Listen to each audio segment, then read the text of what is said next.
Before his eyes was a real battlefield. Unknown monsters and other creatures were advancing. The fighter was already exhausted. He couldn't understand when it would end and how many more would have to die for this phase to end. He couldn't understand what was happening around him. Who were these people nearby? How much longer could he hold out? Looking at the monster, which looked more like a huge monster, he realized more and more that he couldn't predict its next move. He started yelling at the others that they couldn't just die here like that. He asked everyone who had survived to use the portal and run. The warriors standing next to him refused, saying that was out of the question. If they left, they would put all the villagers in danger. One of the men added that it was not yet time to give up completely. He believed that they still had a chance of victory. He called the main leader the captain. And then they saw something completely new on the horizon. They all began to look toward the source of the light. The dragon grew more and more heated and roared before attacking. But people emerged from the light. Their silhouettes were already visible. The captain realized that the first planning group's troops had arrived. They were here. And when he looked at their leader in his beautiful full combat uniform,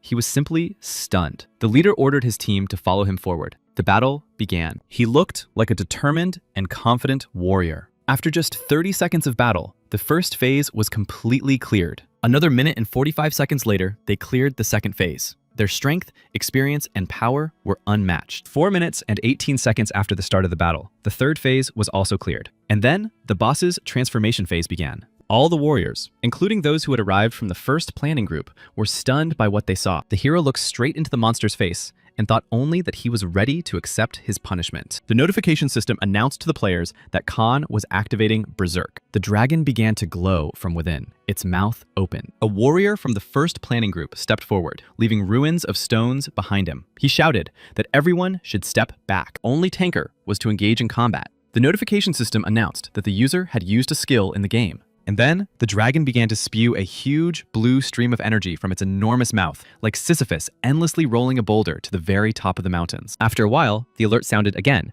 announcing that the first real casualties had appeared among the allied army. A warrior from the first planning group jumped forward with his sword in his hands, straight at the dragon, which was attacking one of his group members at that moment. He used his new sword enhancement skill, and the user notification system gave the go-ahead. He raised his sword, which was shrouded in the power of the savior's wrath, and dealt a devastating blow to the dragon. The boss roared in pain, and from the force of the blow, and traces of damage began to appear on his head. However, this was still not enough to defeat him. The warrior understood that no matter how much he fought the monsters in the game, they would not end, and that he himself had created them. In the evening of the same day, everything was different. He was in his office with his colleagues, and they were discussing the release of a new game. He asked them to make adjustments to the boss's characteristics before launch. His department head and assistant sat and looked at him a little skeptically. The director asked if it was worth doing at all. One of the group also said that he was concerned about the status of the bosses in the game. Without making purchases within the game, it would be almost impossible to defeat them. Another man supported this, adding that it would most likely lead to users immediately quitting the game upon learning about it. The game's chief creator just sighed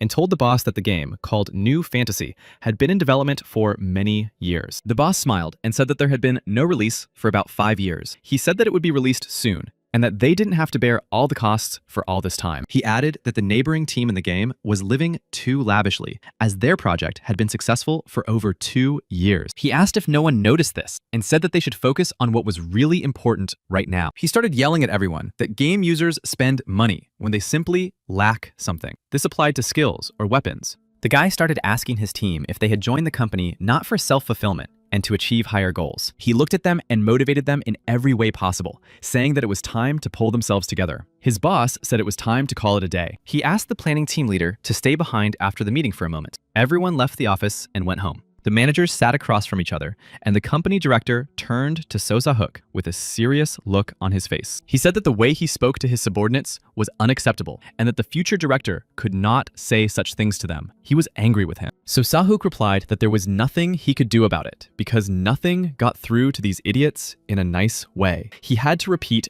everything to them. The manager replied that this was the problem. Not everyone's brain works according to the same algorithm as So Sa Heku's. All people and subordinates are different. He asked if he remembered how many times their project had almost failed. The development cycle was too long. So Saheku replied that the neighboring team had started working on the game much later than them, and now they were paying their team's salaries. He asked the director if he had noticed how the boss's expression changed when he looked at the manager. It was not an easy question. Saheku stood up and said that he was not the only one who wanted to succeed. He promised the director that he would soon see how he would breathe life into the project. The director listened silently and looked at some papers with the expenditure part. Then, he suddenly asked Saheku to imagine that he was playing the game himself. He added that if the director himself were inside the game or played it personally, he would understand that it should not be like that. So Saheku replied that even a popular gambling game in Japan, such as pachinko, was also roughly the same. After talking with the director,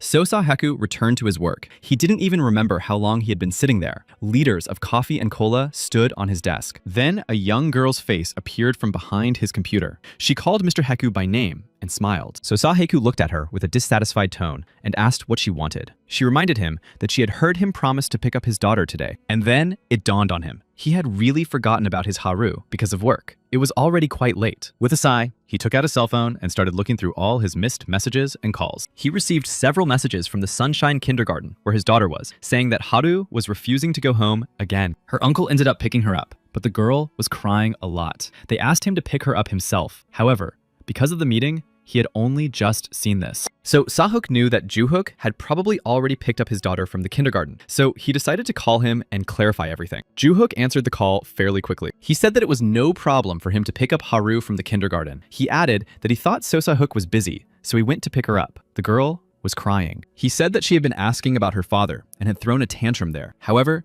she was now tired and sleeping soundly, so Sahuk didn't need to worry anymore. They ended the conversation, and Sahuk thanked Juhook, hung up the phone, and sat down exhausted in his office chair. He was exhausted. Looking at a photo of himself and his wife, he suddenly realized that this was what he had thought all along. He couldn't handle everything on his own without. The girl returned to his computer and reminded him that it was almost 10 o'clock and that it was time for the manager to finish work and go home. She herself thought that she would also like to finally leave. However, Sosahuk replied that he couldn't do that yet and that he was staying. He had to make some more adjustments before tomorrow. He also wanted to go home, but he couldn't afford to be so careless. The launch of the game New Fantasy was imminent, and he had to finish everything. The girl replied that he had been working overtime here for 3 months and had not had any rest. She added that he should spend time with his daughter today. However, Sahaku replied that he wanted to raise his daughter so that she would not want for anything. That was his main goal, and he let his assistant go and stayed at the office to work. After a while, he returned to the kitchen to make coffee. Sahaku couldn't even remember how many cups he had had and just stood there thinking about his boss's words. His boss kept telling him that the game shouldn't be like that. Everyone thought it was too complicated, especially with the key bosses in the game. So Saheku himself understood that they were doing something wrong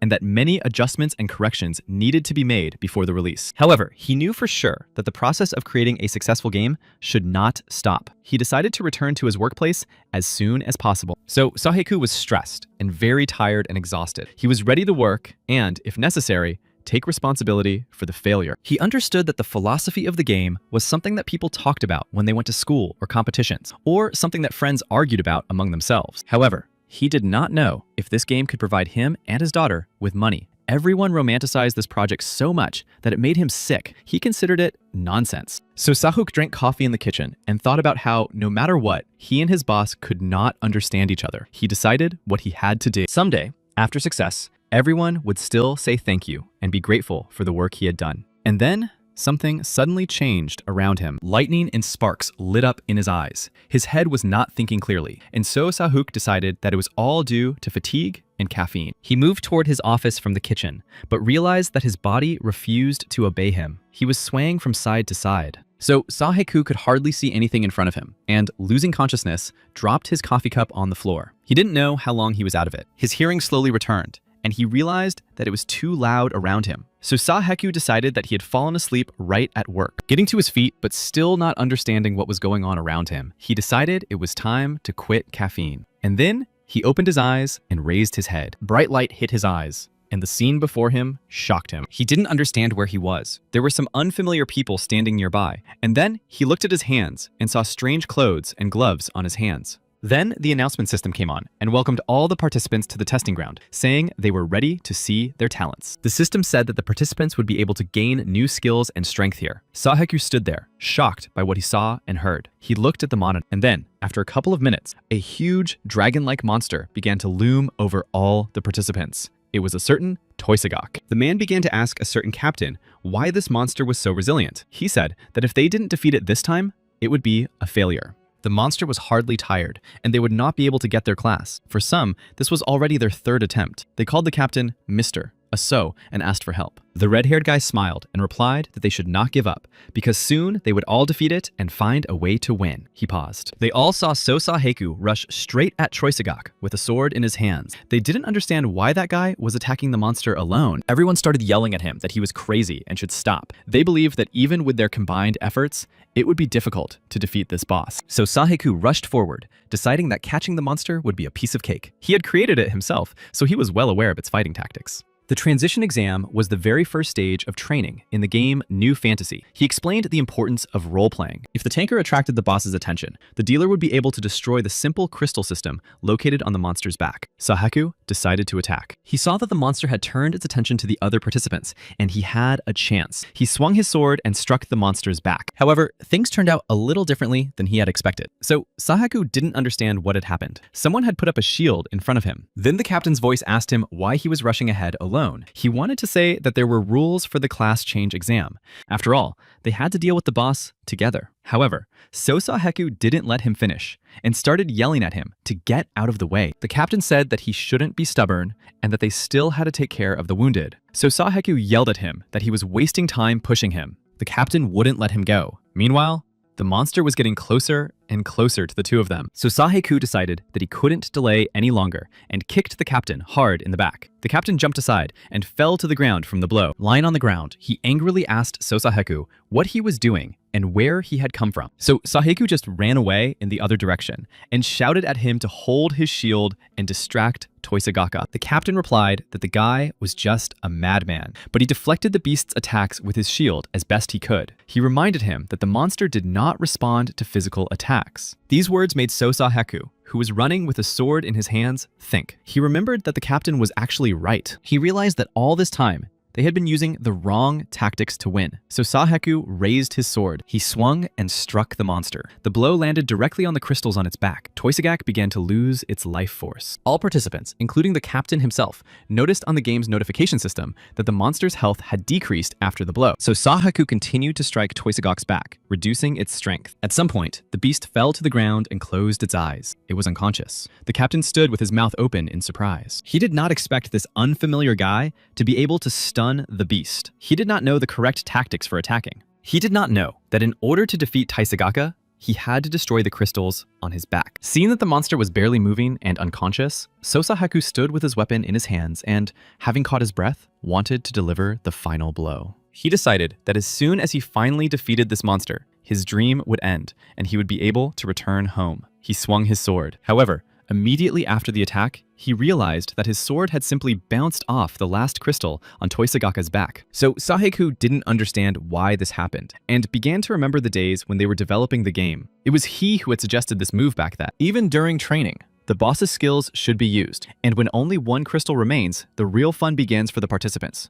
So Saheku decided that this dream was too similar to the game he had invented, and was shocked by it. He didn't understand what he was thinking at the time. After all, defeating Toisagaka was not easy now. So Saheku sighed and decided that there was nothing left to do but what he had come up with himself. Then a captain named Aso started shouting something at him. He decided that they should defeat the monster together. So Saheku asked if the others were his subordinates. The guy stood aside and waited to see what would happen next. So Saheku ordered Aso to tell them to take the central position. However, the captain did not want to obey and asked Sosaheku to give him at least one reason why this should be done. After all, he did not know the right tactics. So Saheku asked if he had not seen how much damage he had caused to the monster and began to shout that he should be obeyed. He was dissatisfied with the captain. So Saheku wanted to get this over with as soon as possible and asked the captain what the problem was with doing as he told them all to do. Aso looked at him thoughtfully and silently. Then he immediately ordered the participants of the transition exam to listen to his instructions. They stood silently, and so Saheku decided that they would stop arguing after seeing how he had dealt with Taisagak alone. However, he was wrong, as Captain Aso ordered everyone to move away from the center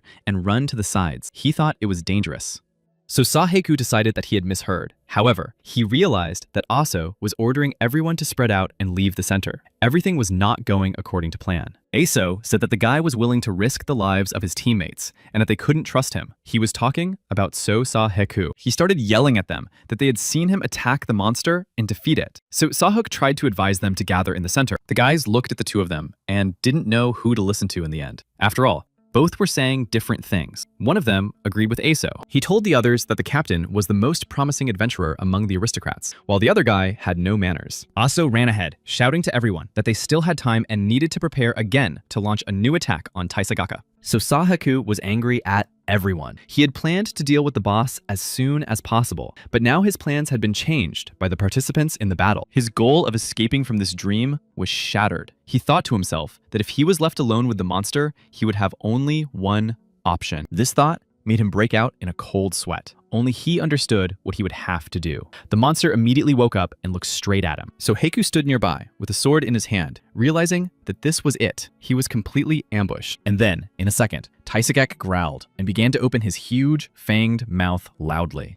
And the others heard these sounds, and turning around, the captain asked the others what it was. And then they saw the legs of that very stranger appear in Taisagak's still open mouth. He had swallowed him. Then the warning system announced that Taisagak was using his skill called armor spin. The ground beneath their feet began to crack. Everyone ran away from the monster, knowing what was about to happen. One of the guys was completely terrified and started screaming for help. Then, everyone saw Captain Aso turn toward the beast and raise his shield again. No one understood what he was thinking. He thought to himself that it was worth trying the tactic that Sosaheku had told him about and taking the central position. He thought that Sosaheku was deceiving them. He decided to sacrifice all the participants for his own goals, to complete the exam alone, so to speak. Holding his shield, Captain Aso shouted that even if his own body was torn to pieces, he would never betray his comrades in arms. Then, the monster recoiled slightly and stopped using its armor spin technique. Everything began to change. It roared. Aso couldn't understand what had happened and where these changes in the monster's behavior had come from. Then, he looked closely. He realized that someone inside Toisagaka was wielding a weapon, inflicting damage on it. A couple of minutes later, the monster's body was torn to pieces, and soon, Sosaheku himself appeared before the captain. It was amazing. The guy had defeated the boss from inside its body after being swallowed. Sosaheku looked angry. He was so enraged that he had to feel all the monster's insides on his body. He remembered his days at work and a conversation with a colleague. The colleague asked how to defeat Toisagaka as a single user. He replied that he would come up with a way to defeat the monster without outside help. He decided that if the monster ate the player would end up in its stomach and destroy its crystals from the inside. His colleague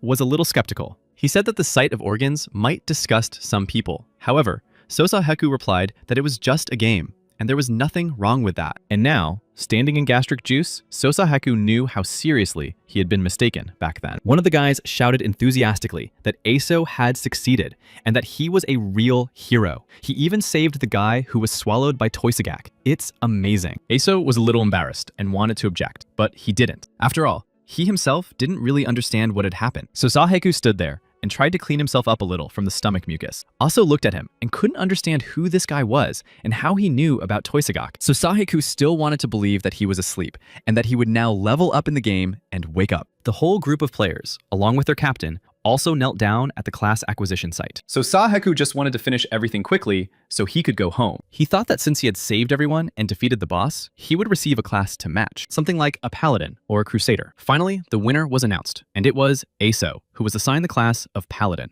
So Saheku was outraged and dissatisfied with this decision. Why was Aso given such a high class? But suddenly, he felt something, as if thousands of needles inside him had begun to move. He rejoiced, feeling his body fill with new energy. He expected that his power would match the class he had been assigned. The feeling was like awakening. His thoughts bubbled with joy that he had been assigned a high class after all. Then he saw the name of the class he had been assigned on the board, Novice Knight. It was not at all what he had expected. He was angry at the system. After all, he had come up with all this and defeated Toisagaka. Why did he get such a worthless class that he had not developed in his game? The next moment, he saw a chest with a rusty sword open before his eyes. It was a first-level weapon in the game. He decided that this must be some kind of prolonged joke. This sword was already in his hands, but its creation had not been given the attention it deserved. Its durability was questionable. No one knew when it would become unusable. So, Saheku went mad and tried to convince himself to wake up immediately. He was thoroughly fed up with it. Suddenly, A cloud or whirlwind swirled in front of him, turning into a notification window. A voice came from it, addressed to Sosahaku, saying that he had died of exhaustion. Sosahaku couldn't believe his ears. This couldn't be. He hadn't died. He couldn't have. He had to go home, where his family was waiting for him. But the voice wouldn't leave him alone, repeating his name over and over and saying that he had died right at his workplace. He didn't remember there being a similar task window in his game. The sword fell from his hands. Come to think of it, the non-existent class of Novice Knight and the pain he felt when he fell in the office were not without reason. It turns out that on that day, when he was rushing to finish his work and earn as much as possible, he didn't sleep. He really did die then. Everything went dark before his eyes. He couldn't accept this truth. What about his daughter, Haru? She was waiting for him at home. His little girl always waited for him. He wanted to spend more time with her, playing and reading her fairy tales. What was the point of working so hard in the end? So Sahakua's condition was terrible. He was crushed. He didn't fully understand what kind of place he was in now. That voice again. So Sahakua heard and saw an inscription saying that if he wanted to start over, he just had to finish the game. Starting over in the game meant the rebirth of the hero. He approached the task window and every word written there stuck in his memory. After all, it meant that if he completed the game, he would be able to return alive. And that meant he would be able to see his daughter. He cheered up at these thoughts. But then he remembered the monster in the game that he himself had invented. He thought with horror about what he would ultimately have to fight. So Sahaku mentally returned to the office, where his director could not accept his final design. They argued. He begged him to think rationally, because Mammon was the final boss in the game, and users would die within a minute of fighting him. So Sahaku then decided to add high-level items to increase the user's chances of winning in the final. The director was angry and nervous, because this monster inflicted unimaginable damage on the players, and no items would help defeat him. So Sahaku then explained that these items just needed to be upgraded, and then everything would be possible. The director did not trust him on this. After all, upgrading equipment to such a high level would take a very long time. So, Sahaku was still working on these developments at the time. He said that it would be possible to simply purchase enhancement stones. The director was concerned that in this case, free players would suffer, and not everyone would be able to pay. So Sahaku, on the contrary, was concerned about the financial issue and believed that the higher the fee, the more profitable it would be. Why worry about it, he thought. He infuriated his boss. He kicked him out of the office, telling him to just go to the business team. Sheets of paper with the developments flew after Sosahaku. Dodging the papers, he said that he considered this to be permission. Returning to his office, where his colleagues were waiting for him, he announced that he was proposing to create Mammon with 10 phases. One of the team members asked him if the director had really approved it. It seemed crazy to all of them at the time. So Sahuk confirmed that he had managed to convince him, and that since the monster's appearance changes with each phase, 10 images should be selected. The guy was surprised, thinking that a boss with 10 phases was unheard of and simply impossible. But he didn't argue with his boss. So Sahaku didn't care at the time, because it wasn't him who would be playing the game. They would get their salary and stock options, which was all they needed. That's what he thought at the time. He told his colleagues to just follow the instructions. The guy objected again, that 10 phases was too much. This memory stabbed Sosahaku in the heart. After all, the monster he had created was invincible. This meant that he would not return home to his daughter. In reality, he was brought back by the guys from the game, whom he hadn't noticed while standing by the chest with the sword, reminiscing about the past. They congratulated him with a smirk. The guys were sure that Captain Aso had saved them in the battle with the monster, so he should be grateful to him for the rest of his life. They also finished changing classes and turned to Aso, saying that it was time for this guy to survive on his own somehow. He agreed that there was no need to worry about him. So Saheku was now only thinking about what to do next, because Aso had received a paladin, and only 0.5% of beta users possessed. Watching the guys led by Aso walk away, he decided he couldn't let this big shot slip away from him. That would be too easy. Catching up with them, he called out to the captain. He decided to try to befriend him after all. Addressing him by name, he said that he was very cool to have received such a high award for his achievement. So Saheku hugged him around the shoulders in a friendly manner and said that he had courage and had rushed straight into the boss's clutches to protect his comrades. He continued that he had thought he would succeed. So, knowing who had actually defeated the monster, did not want to talk to the stranger at all. So Saheku said that since fate had brought them together in this exam, they should continue in the same spirit. He was counting on Aso and told him so. Aso looked angrily at Sosaheku, who was obviously upset that Aso had received the class. But what was the point of pride now? His goal was to go home. This stranger had already gotten to him. Aso kicked Sosaheku in the butt, reminding him of what he had done earlier. He declared that he didn't need someone who treated his comrades like objects. So Sahaku was now very angry. He shouted after them to get lost and that he didn't care. He would see how they would manage without him, without the person who had kept them all alive. He decided that soon they would regret it. He sat down right where he parted ways with them. So Sahaku decided to calm down and first think about the situation. He began to piece together the chain of recent events. Despite the differences, he could say with certainty that he was in the game he had been working on. Judging by Toisagaku, there were no significant changes in the strategies and game system. So Sahaku couldn't understand why he had ended up here, but he would return home as soon as he finished the game. And at least it was definitely worth trying for that. Following the instructions, he placed his rusty knife in its sheath, but then rusty crumbs fell out, and its strength lost 1 point. So Sahaku saw that his strength had already decreased, and realized that this weapon was of little use. He needed to change weapons as soon as possible. He headed for the statue where classes were assigned. At that moment, an old man called out to him, asking why he was going there. So Sahaku did not know who this old man was. The old man said that the village for beginners was in a different place. He advised him to go back because the road outside the exam was difficult and dangerous. So Sahaku did not want to listen to anyone's advice on such an important matter and just waved him away. The old man kept following him, so he asked him to mind his own business. So Sahaku knew about the village for beginners. After all, he wrote this game himself, but he needed to get more powerful weapons, and he wondered if it made sense to waste time in the village for beginners. Another weapon, a powerful blade created by the developers to pique users' interest, was right under his nose, the sacred sword Risk Taker. It possessed outstanding attack power and inexhaustible durability. It was truly a higher class S item that even beginners could use. So Sahaku created it with the expectation that veteran players would have nothing to do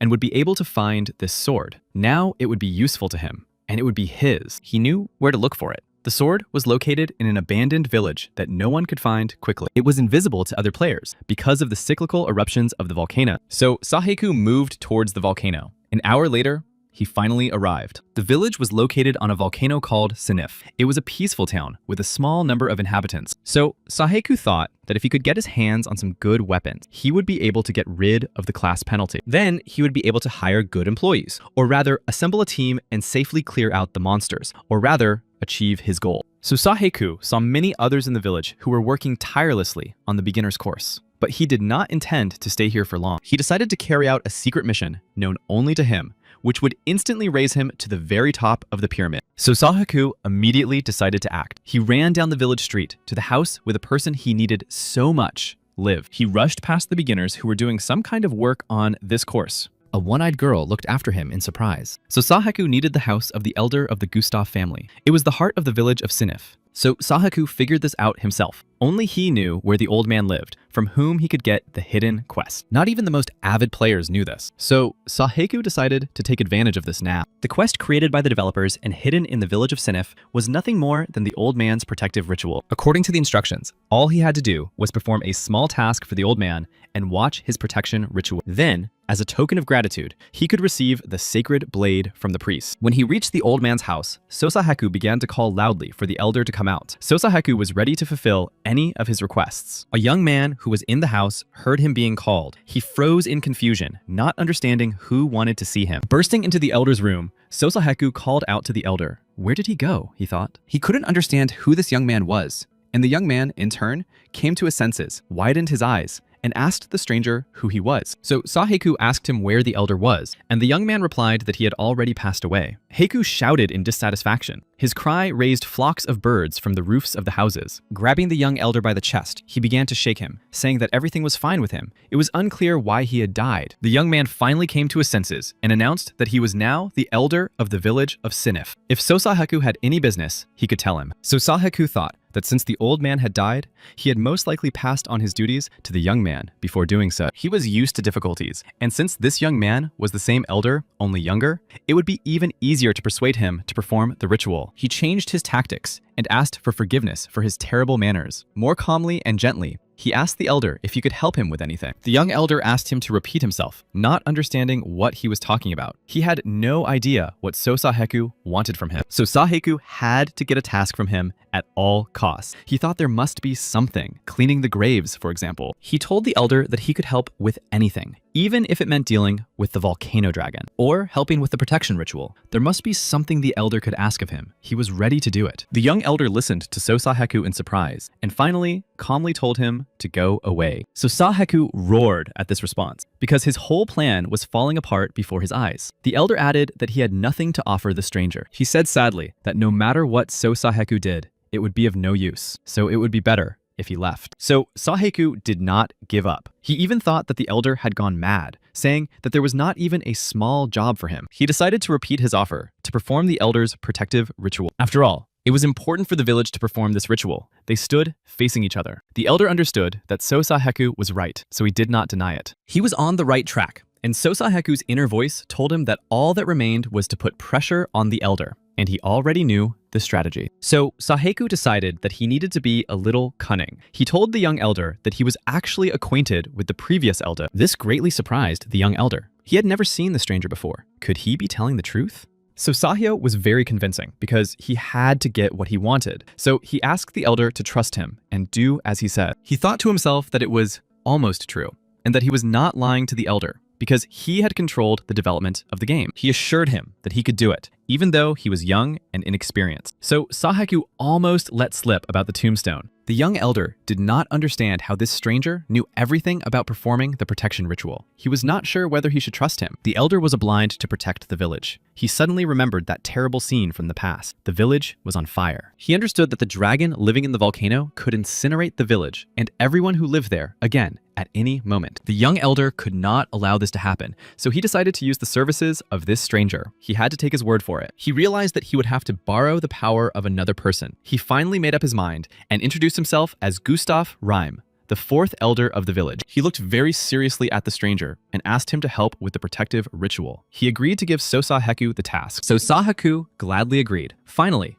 the young elder gave in to his persuasion. That's why he takes it so seriously. His attention was drawn to the window that appeared immediately. The task said that a dragon would soon emerge from the volcano. The village would be engulfed in flames. In order to establish a barrier that would protect the village, clean gravestones were needed. Together with the new elder, they had to be put in order. For completing the task, the participant would receive a friendly relationship with the elder. This suited So Saheku, and all the conditions were extremely clear. The young elder addressed So Saheku, calling him an adventurer. After all, he still did not know his name. Without thinking twice, and still familiarizing himself with the conditions of the task of performing the ritual, So Saheku gave his full, real name. He decided not to invent anything new, and allowed himself to remain in the game as he was in real life. The young elder agreed, even calling him Mr. So Saheku. He even cheered up a little after talking to him. They were being eavesdropped on. At that time, a group of mercenaries called Pachinko gathered in one of the village houses, whose members possessed a certain skill in eliminating people. Holding a virtual mouse in his hand, one of them said that the name So Saheku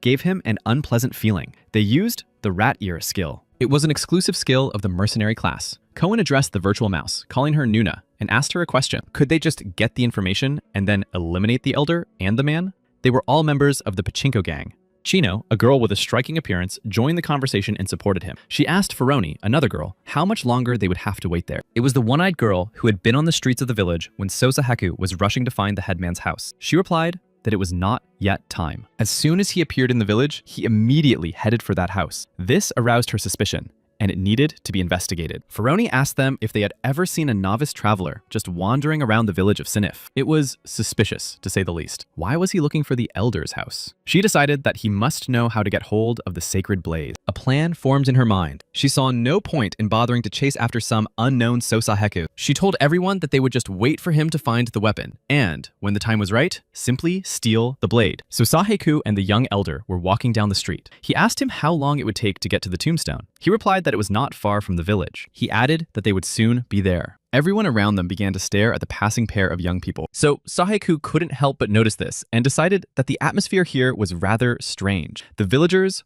were staring at them. And then, a minute later, a rotten vegetable flew onto the young elder's head. It was quite unexpected. People began pointing at him and shouting that he was insolent and that he had no right to come here after what he had done to their families. They drove him away. The crowd was angry and began throwing more and more things at them. So Saheku barely dodged a frying pan and began asking what was going on. He didn't understand what it was all about, but the young elder just quietly asked them to leave as soon as possible. Heku decided that he had to put an end to this. He didn't understand the reasons for such behavior and just wanted to get his sword as soon as possible. After a while, they stood in front of the first gravestone. The elder announced that Sosa Haku's first task was to pull out all the weeds around it. He rolled up his sleeves, ready to get started. He decided that it would only take him 5 minutes to finish. But that was not the case. The elder looked at him from the side and was surprised. So Sahaku was as nimble as a professional gardener. He did well, although he said that these were not just weeds, but small monsters. He was not in his own world, and only when he held one of them in front of him did he remember how he had created them himself. The weed looked like a turnip with a mouth and eyes. This creature made unpleasant, shrill sounds. So Sahaku, throwing away another creation, said that in real life, they turned out to be even more frightening. He added that he was wrong. They were too detailed, and in his opinion,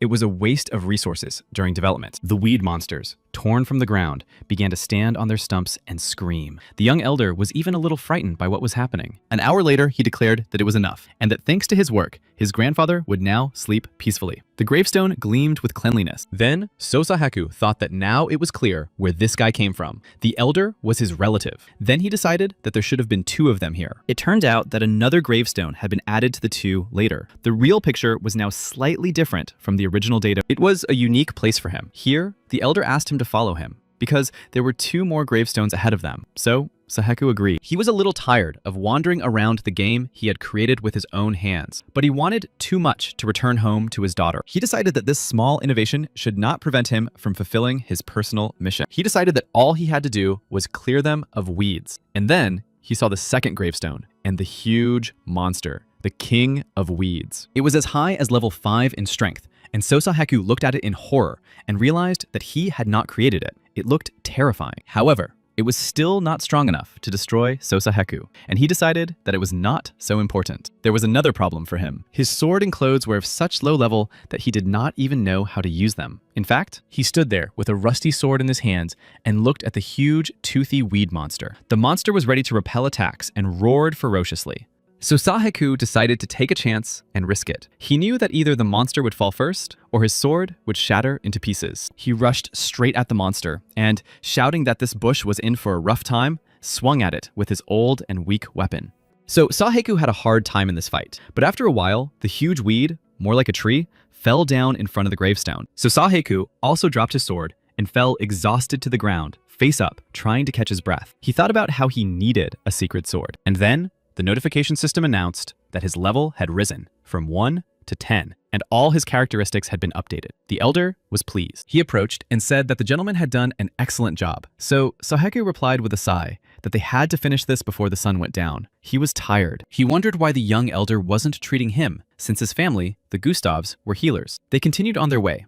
The elder said that the last tombstone would be a normal cleanup and that Sosahaku would no longer have to suffer so much. He was secretly delighted. After all, even a 5th level monster weed had exhausted him. 15 minutes later, the elder pointed to the 3rd tombstone and said they had arrived. However, what Sosahaku saw there filled him with utter horror. He suddenly remembered the place he himself had drawn for this game. He asked the elder if he was sure that the 3rd gravestone was located here. The elder replied that he was sure of it and had said so in the morning. According to him, all the gravestones were located near the village. Then, both he and Sosahaku heard these sounds and realized that it would not be easy. Something unimaginable was flying straight at them with a deafening roar, sweeping away all the tall branches on the trees in its path. They both saw a huge, wild, red eye in front of them. It looked at the travelers with a threat to their lives. It was some kind of cursed predator, and it had a level 50 status in strength and over 2,000 in health. So Sahaku didn't understand anything. Why would monster bosses of this level be found near an ordinary village? This creature, like a cyclops crab,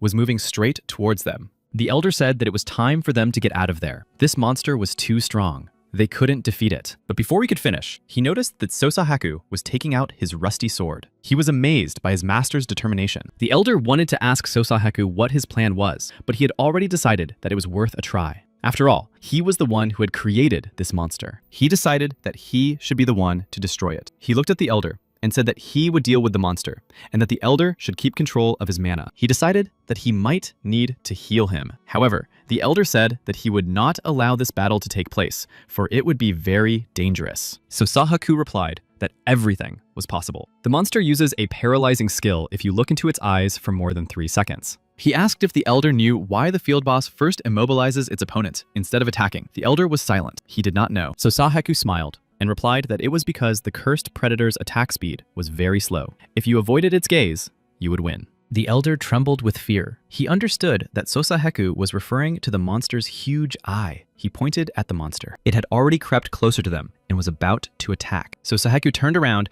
and started yelling at it not to dare scare them like that. Then Sosaheku decided to turn around and thank the elder for warning him. However, he realized that the elder was already gone. He had run away. And then he understood everything. The elder had been unable to avoid eye contact with the monster and had been knocked unconscious. He was lying on the ground nearby. So Saheku was angry. He decided that the guy was a complete idiot because he had warned him in advance to be careful. He had the perfect plan. So Saheku planned to attack the monster from a long distance. However, now he had almost no chance of success. The monster was getting closer and closer to the elder. He was lying unconscious, and Sosaheku decided that he just had to change his battle tactics now. He took his sword in his hands and decided to close his eyes and attack blindly. He remembered that he had been involved in every stage of its creation. He still had a chance of winning. Together with his colleagues, they had thought through the strengths and weaknesses of this creature. So Saheku began to lunge at it and shout at it, not to touch his sword, not to touch him at all, and not to dare eat the elder. The monster clearly did not expect such resistance and did not understand why it was prevented from finishing off its first victim. So Saheku decided that the boss's level was not high, and that each time he struck it,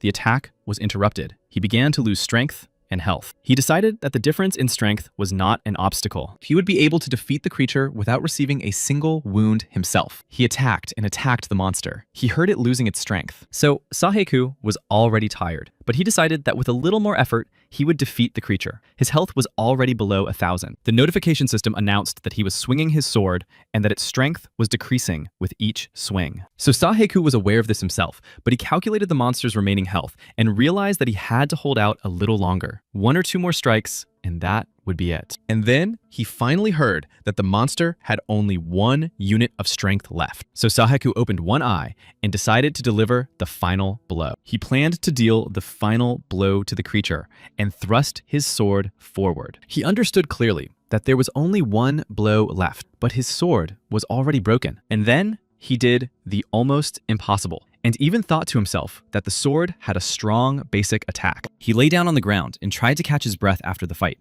thinking that he was glad they hadn't come up with an instant death system here. He would definitely be gone now. He himself had only a little health and life left. And then he heard the sound of stones scattering. Looking to the side and crouching on the ground, he saw his sword, or rather, its broken piece, nearby in the grass. And then he realized that the fight was not over yet, and that the huge eye was still trying to survive. So Saheku picked up the broken piece of the weapon and decided to go all the way. He said he would see which of them would emerge victorious. In addition, he attacked faster. He quickly jumped towards the creature. There was no time to hesitate, because both he and the monster had the same amount of strength and health left. So Saheku swung and struck it with a powerful blow using a titanic technique. He struck the creature directly in the eye with the tip of his sword. The creature screamed fiercely in pain. So Saheku's sword shattered into pieces and trembled. However, he was able to carry out his plan, and the monster lay lifeless at Saheku's feet. He sat down exhausted on the ground and thought that he was too old for all this. And then the notification system announced that he had been promoted to level 20. All his characteristics were updated again. The novice knight in the game had achieved excellent results and now had access to new skills and weapons. So Saheku began to scroll through the messages and see what was available to him. He thought that newbies didn't get anything, but here he was, with new skills. The first thing he saw was the newbie's swinging skill. It was an unskilled swing and depended on the user's strength. The second notification was about the newbie's contact. It was necessary to clumsily resist the enemy's strength, and the result would depend on intelligence.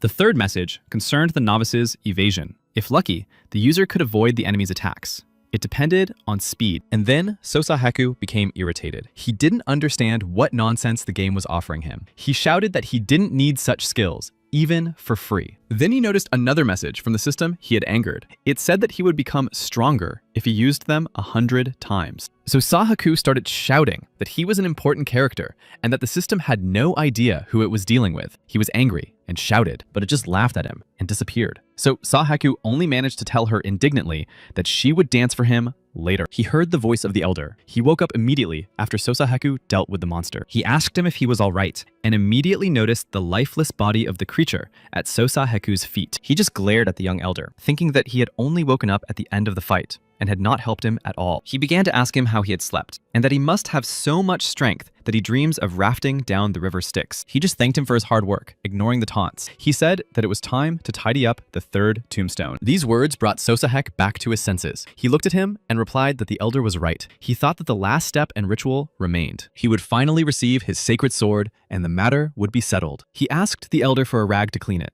The elder said he had everything with him and put down a large bag with the necessary tools and cleaning supplies. Half an hour later, the tombstone was shining with cleanliness under the rays of the setting sun. They both stood in front of it. And then Sosahaku said that it was finally time to move on to the protective ritual. The elder looked on in bewilderment. He himself wanted to offer to perform the ritual on Sosahaku. The latter was puzzled and shocked by the request. Sosahaku said that the elder should do it, but the young man replied that the thing was that he had used up all his mana, and so he would be glad of Sosahaku's help with the ritual. Sosahaku looked at him and did not know what to do. He was furious. He suddenly grabbed the young elder by the collar and asked him what he was doing there and why he had come with him. The young man said fearfully that the gentleman had said he knew how to perform the ritual. He suddenly doubted those words, deciding that he had misunderstood. So Saheku said that they had agreed back then that he would be in charge of cleaning and the elder would be in charge of the ritual. After all, it was his direct responsibility. It was obvious to him. However, the elder replied that by the knowledge he had supposedly received from previous elders,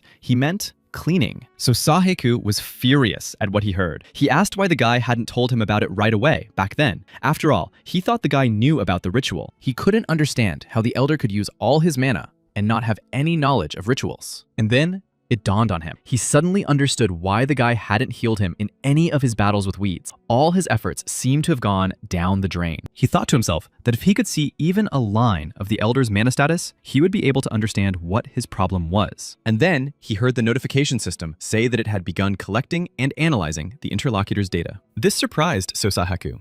He saw the elder's data loading above his head and thought that all he had to do was wish for it, and it would happen. And then, when he saw the results of the system's analysis, he couldn't understand what it was. They were incomprehensible and unusual to him. The maximum possible amount of mana was 50,000. Gustav Reimann, a young elder, was a high-class healer. His mana and strength reserves were enormous, but his reality index was 0. In fact, he had none. So Saheku didn't understand anything. After all, it was supposed to regenerate automatically. Then the elder said that he had suggested to Saheku before the third tombstone that he return and not fight the monster. He looked miserable. Saheku pondered his words, that no matter what he did, his mana would not replenish, and he could no longer use magic either. He cried and lamented that he knew he was useless. However, he wanted to perform the protection ritual at all costs. He wanted to do everything he could. So Saheku thought that it was pointless now. Without the elder's help, he was without a sword. He couldn't take it over by himself. He thought that there might be another way. Then they both barely managed to stay on their feet. They decided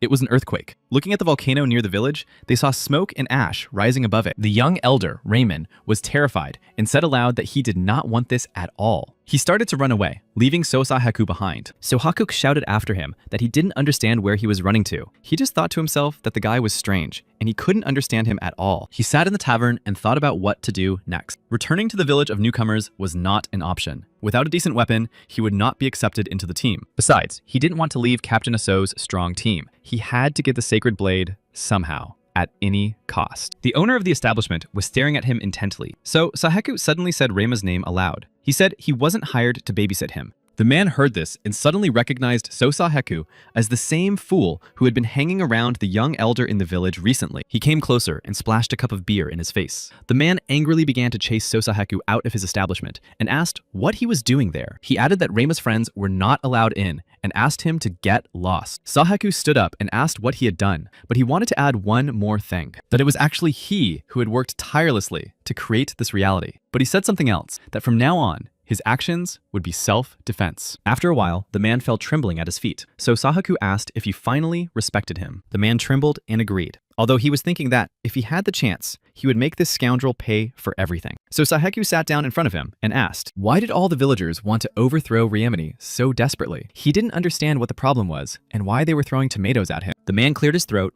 and said that he seemed unaware of Ryemani's deeds, and that it would be better for the stranger not to get involved with him. Suddenly, his face froze, and he barely managed to utter the words that he was destroying the villagers. So Sahuk couldn't believe it. This crybaby, who had just run away, his heels flashing as soon as the volcano spat out its ashes. He turned to the tavern owner sitting opposite him and asked what exactly he had done, because it was hard to believe in light of his recent actions. The tavern owner asked him if he had seen an abandoned house near the village. So Sahaku immediately remembered that when they were walking with the elder to the gravestone, he had indeed seen the remains of a building resembling a house at the foot of the hills. When he asked the young headman what was there, he said it was his friend's house, but now it was empty. So Saheku then pulled the game map from his memory and remembered that this area had previously belonged to the village. Now it was overgrown wasteland, and only bouquets of flowers lay near the ruins of the house, as if it were a grave. The tavern owner continued his story, saying that Raymond had destroyed all the members of the family who lived in that very house. One day, the volcano awoke. Its fire-breathing mouth spewed stones, ash, and flames. The villagers were very frightened, because it meant that the dragon would soon appear. They rushed to the young elder for help. They shouted and called out to him,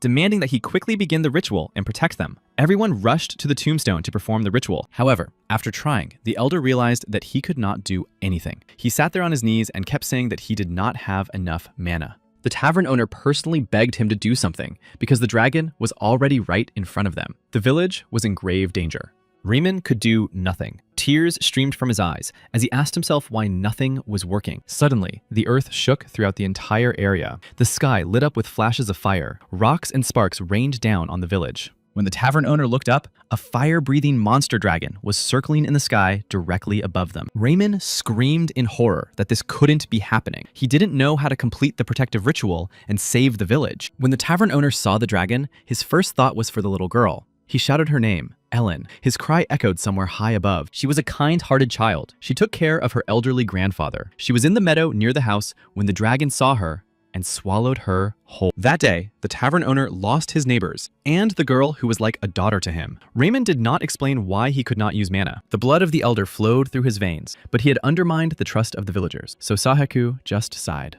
He stood up, put a coin on the table, thanked the tavern owner for the tasteless beer, bowed, and walked silently to the exit. The tavern owner was simply stunned by what he saw. What kind of reaction was that? He had just told him a heartbreaking story, and he just walks away without saying a word. He tried to stop him, so Saheku walked on without turning back at his call. He only repeated his words about protection. Heiku said that the young man who had lost his family had been given responsibility for the fate of the village, and everyone wanted him to solve all the problems right away. So Saheku turned to the tavern owner and added that he should be ashamed of himself because he was a grown man. Wasn't he ashamed to say such things? He couldn't calm down about Raymond. Now he understood much better what was happening to him and why the villagers had attacked him. As he walked away, he thought about how selfish these people were to treat the village head that way. They thought that So Saheku himself didn't know the history of the village. The warrior who wielded the sacred sword perished. His companion, a priest, traveled to the kingdom to fulfill his last wish. He wanted to help the people who had lost their homes in the battle against the monsters. That was his mission in the game. Uniting under his leadership, the residents later built a village called Sinif.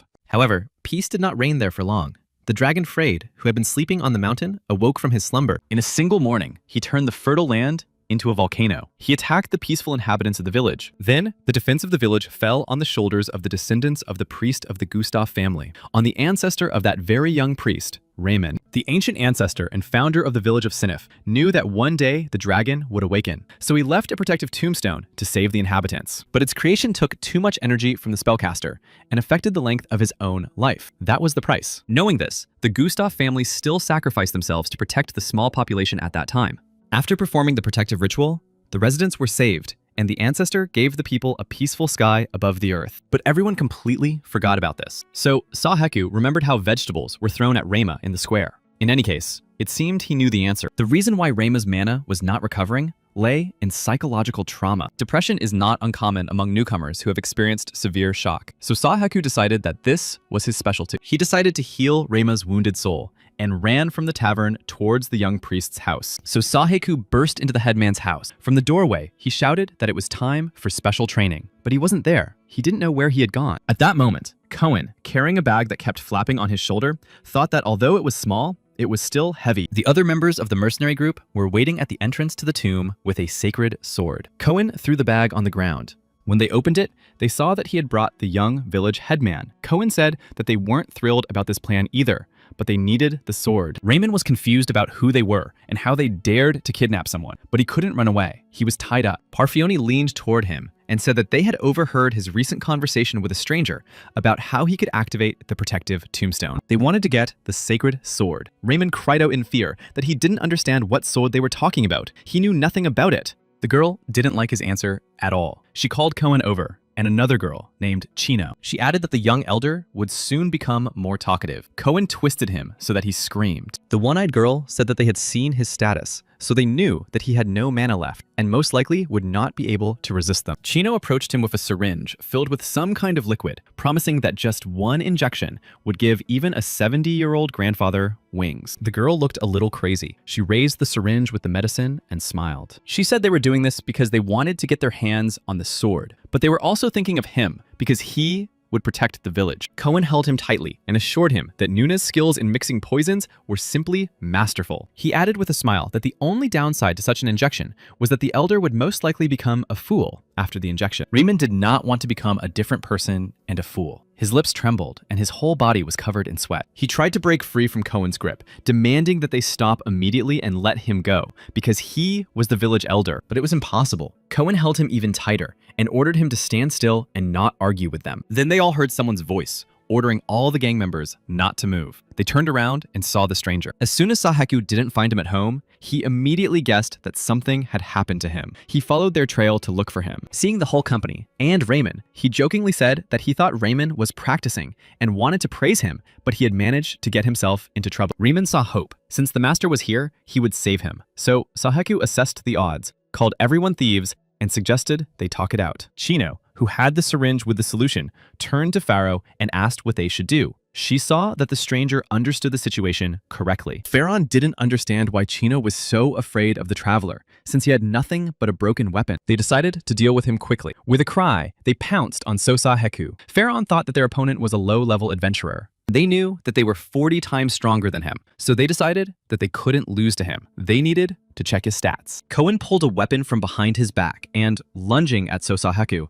said that he should have run away from here earlier. Now, he had only himself to blame. A notification window popped up and gave them information about the bandit's two-handed active skill, Twin Viper. Cohen really seemed to merge with his two weapons and dealt with the traveler in a matter of seconds. At least, that's how it seemed to him. But what was this? The traveler seemed to have vanished. Cohen couldn't understand where he was. Chino held Rayma while Cohen had to deal with the stranger. Seeing Cohen's surprise, she asked what was going on. Cohen stared ahead. Suddenly, a light began to grow in the darkness, and a silhouette began to emerge. Cohen was sure he had torn him to pieces. The silhouette that appeared was none other than Saheku, who asked them who was fighting here. He had a thick stick in his hand. Saheku had completely forgotten that he had a piece of junk instead of a sword. The pop-up notification window told him to take anything he wanted in this forest. Pharaoh couldn't believe it. They certainly didn't expect this. She didn't understand who this guy was. When she tried to load the status window to find out about the stranger, an error occurred. This was impossible, given the significant difference in levels. She was perplexed. Could this vagrant adventurer really defeat professional mercenaries like them? Pharaoh understood that it was necessary to recall everyone and get out of there as soon as possible, but she still hoped for Cohen's skills. So Saheku knew that he had no normal weapons, but he decided to use improvised ones. Their durability was high,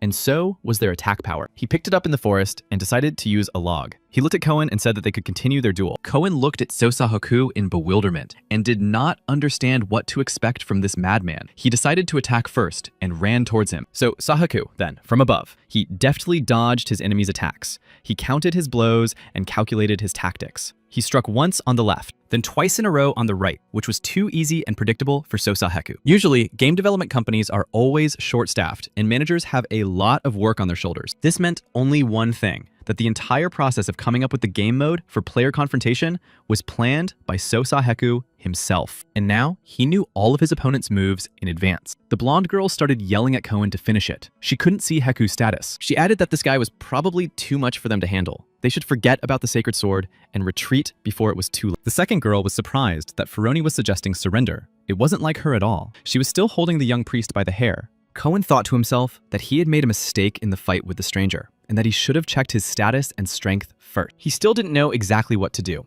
After all, he saw that all his attempts to attack him were useless. So Sosaheku was surprised. He had no idea that no one could see his status and condition window. He decided that the creators were useless. It was a genre of game in which a large number of players could interact with each other, and New Fantasy was one of them. When playing such a game, in order to assess your opponent, you had to check their status frequently.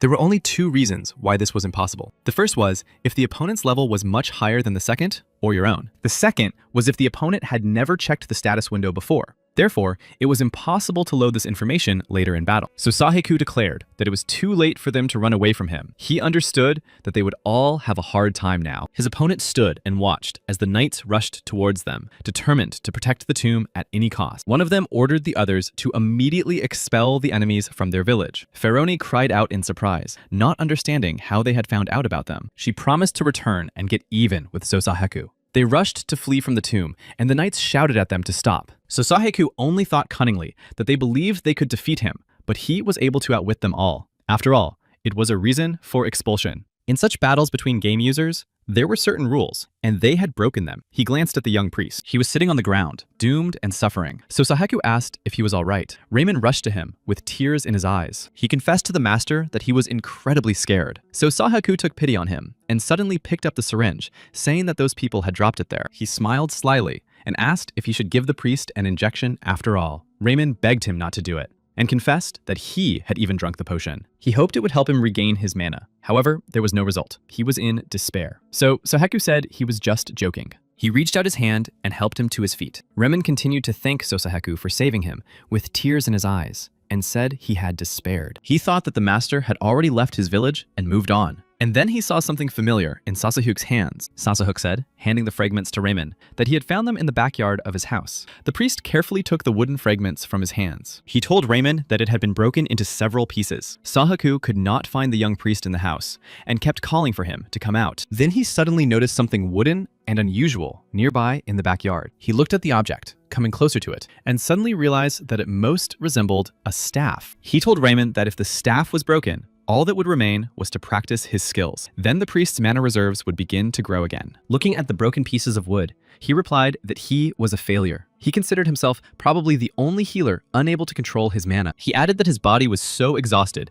that he was constantly vomiting and feeling nauseous. He always felt helpless and powerless. And even now, looking at everything happening around him, he had no idea what else he could do in this world. As he listened to him, Saheku thought to himself that he had despised this guy so much at first, but he had no idea that he was so determined. He suddenly wondered what his boss at work would have done in this situation. He remembered how they had discussed that Saheku's proposed method might not work. Director Wu said that there was a limit to how much pressure could be put on people, and they only had one of the 3 interns left. He asked what would happen if he also quit because of Saheku's work style. Saheku replied that he understood that he was always too persistent, but he still disagreed. Saheku hated it when anyone threw a tantrum in the office if they received negative feedback from their work. The director disagreed with him. He said that even a manager couldn't withstand such pressure. He asked if Saheku realized how difficult it was to make his demands a reality. He demanded that everyone make the impossible possible and try harder. Saheku thought about it then. The director explained that it was wrong to threaten them, and that seniors don't behave like that. After all, Saheku doesn't know what they all had to go through. Heku then asked the director for advice on this matter, and he replied that in such situations, it is worth saying different words to people, that hard work always brings worthy results. It was these words that Sosaheku remembered when talking to Reimen, standing at the stone gravestone in the night. He said them to the young priest and saw how the guy looked at him with surprise and gratitude. Saheku added, that effort is what we all spend on finding the right path. And the fact that he was experiencing difficulties now was normal. It only proved that he was on the right path. So Saheku told Raymond that he should not give up under any circumstances. Tears appeared in the young priest's eyes again. He listened silently and clenched the fragments of his staff tightly in his palm. So Saheku said all this to himself, thinking how unlike him it was, and how rarely anyone could hear such words from him. He had changed here. And then suddenly everything around them shook, and the ground began to slip away from under their feet. Raymond staggered and lost his balance. They both looked toward the volcano, and their faces reflected fear and despair. So Saheku glanced at the volcano and was angry again. Something was interfering with his plans again, and it was more untimely than ever. The volcano had awakened. In addition to smoke and ash, fiery lava was now spewing from its vent. A slight earthquake began, but that was only half the trouble. A fire-breathing dragon emerged from the volcano. It was a monster boss, and it was already roaring ferociously with its mouth. The villagers also noticed it and began to run away screaming in all directions. The village was once again in grave danger. It was the boss of the Dragon Frieden training ground, 99th level in strength and S-class in status. The tavern owner ordered everyone to take cover. He pointed to a place behind a protective tombstone, believing it to be the safest place. Everyone rushed there, and then they saw Raymond standing nearby. At that moment, the dragon was already flying towards the village, and so Saheku realized with horror that Frieden's minion had already reached the village. So Saheku had only the club he had picked up in the forest in his hands. This complicated matters. He did not know how to defeat it. He asked Raymond if the priest had anything even remotely resembling a potion to buy him some time while he tried to regain his mana. The priest gave Saheku a small bottle of liquid and said it was a fireproof potion. It was all he had with him at the moment. So Saheku grabbed the bottle and said that he would try to deal with the monster outside, while Raymond should focus all his attention on practicing. He was eager for the boy to be able to restore his mana through his own efforts. Raymond replied that he still doubted that he would succeed. So Sahek drank the potion and asked if he had ever seen a healer whose mana reserve reached 50,000 units. And that was exactly how much he had. He added that it was Raymond the priest. The boy stood and listened attentively to Sosahek. He repeated his every word, because it was true. He completely forgot how he had talked to his grandfather, and asked him if he could become his follower. He wasn't sure of himself back then. He added that he couldn't control his mana properly. He was overcome by constant doubts. However, his grandfather just laughed, and replied that Raymond only saw one side, and didn't notice the other. He asked if his grandson knew the story of how their village, now called Sanif, came to be. He told him that their ancestor had taken care of those who had suffered during the monster attack. He healed and cured all their wounds. Gradually, more and more people began to come to him, and that is how this place came to be, their native village. It was here that people had always been helped since ancient times. Raymond listened attentively to his grandfather. He added that before becoming an elder, their ancestor had devoted himself to this mission and spent his entire life selflessly serving the people. Their family's calling was not to obtain the title of elder, but to be priests who extended a helping hand. He told Raymond to always remember this. They wanted only one thing, to help people, and therein lay their great strength. Raymond remembered how happy he had been at first, and how he had been friends with that girl. His grandfather advised him to focus on what he had told him. Then, everything that would bother the boy in the future would resolve itself. The dragon was getting closer and closer to the tombstone and the village. It roared fiercely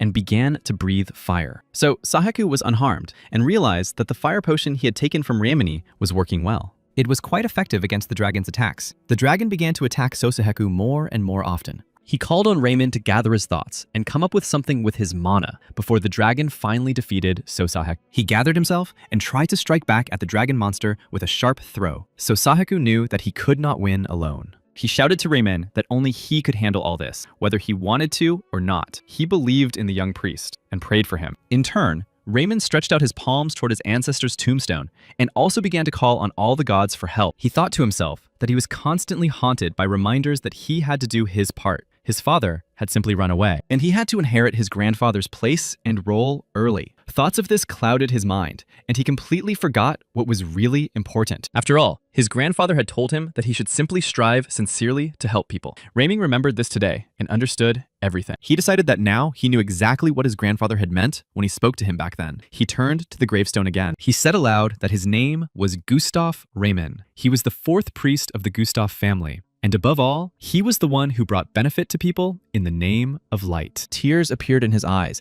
and his soul became light and calm. It worked, and the gravestone began to glow. So Saheku saw how brightly the stone slab was burning, and, reflecting the dragon's endless attacks, said that the guy had finally succeeded. Then the knights, seeing the danger, began to shout that they needed to protect the elder immediately. So Saheku saw them running towards the gravestone, and realized that they had come to their senses, and that now everything would be different. They returned when they saw the volcano erupt. While the knights distracted the dragon's attention, Saheku decided that this was an excellent chance and ran to Raymond. He jumped up to him and, seeing the greenish energy ball in his hands, asked how his mana was doing. He replied to his master that he himself was taken aback by the changes. He showed Saheku how his mana was quickly replenishing itself. Saho told him that it was too early to rejoice, as he still had to activate the protective field over the tombstone and the village. He ordered him to concentrate. Riemann replied that he would do everything as required, and then they both heard the cries of the villagers running towards them. They were already close. The tavern owner and everyone who had fled with him to the shelter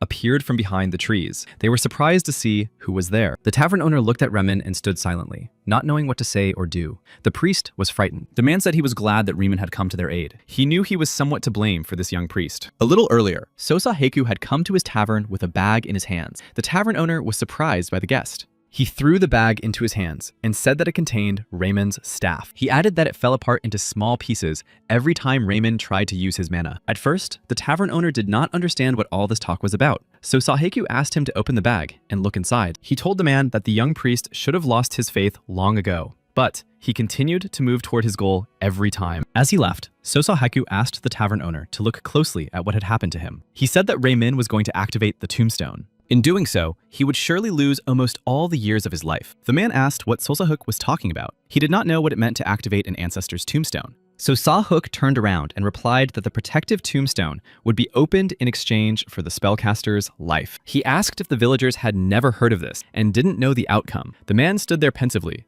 looking at Raymond by the stove. He stepped toward him and told the young priest that he had always hated the guy because of his past mistake. He had lost many people dear to him back then, and even now, he wanted to reproach Raymond for not saving that girl, Ellen, back then. The young priest stood silently and listened to the man. Tears of grief welled up in his eyes again. The man clenched his fist and continued. He told the boy that at the same time, he wanted to apologize for hurting him, being preoccupied only with his own pain. These words struck Raymond. He looked at the man and, calling him uncle, wanted to say something, but the man bowed to the boy and added that he was asking him to create that very barrier around the village and save its inhabitants. He turned to the people and began to shout for them to listen to him carefully. He said that they would no longer commit shameful acts, and they would not wait and sit around while the dragons dealt with them. He added that Raymond would not have to answer for them all. The boy listened to him, crying. His mana level was growing and had already reached 377 units by this point. He turned to the gravestone. Leaning against it with his hands, he began to beg that everything would work out for him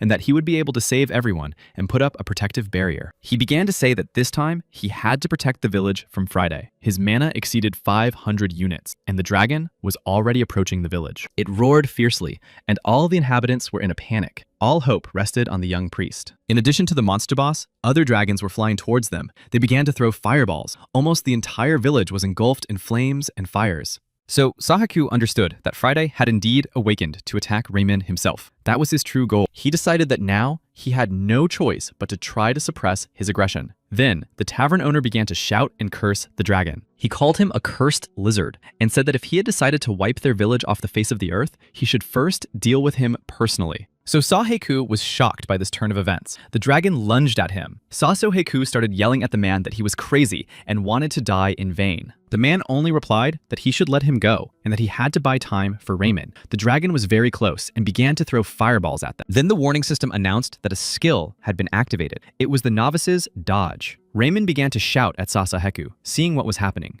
However, the residents held him back, not allowing him to be distracted from the tombstone. So Saheku lost consciousness, and the tavern owner held him by the shoulders and shouted. He wanted him to wake up, but it was useless. He shook his shoulders in vain and told Saheku to look at him. The use of that very skill came as a surprise to everyone, and so Saheku was temporarily out of the game. The fire-breathing dragon was advancing. It flew on its huge wings straight at the two of them. The tavern owner tried in vain to wake Sosaheku and bring him to his senses. He realized that this was probably the end for him. And then a magical red circle appeared in the sky above their heads. It was unlike any spell he had ever seen before. The dragon was furious and began to wheeze, and the tavern owner could not believe his eyes. He kept looking at the sky and realized that this was the work of the monster. He had already seen something similar on the day when a monster like this burned the outskirts of the village to the ground. Only this one was bigger and therefore stronger. The man understood that as soon as this magical circle fell on their village, everything living here would come to an end. He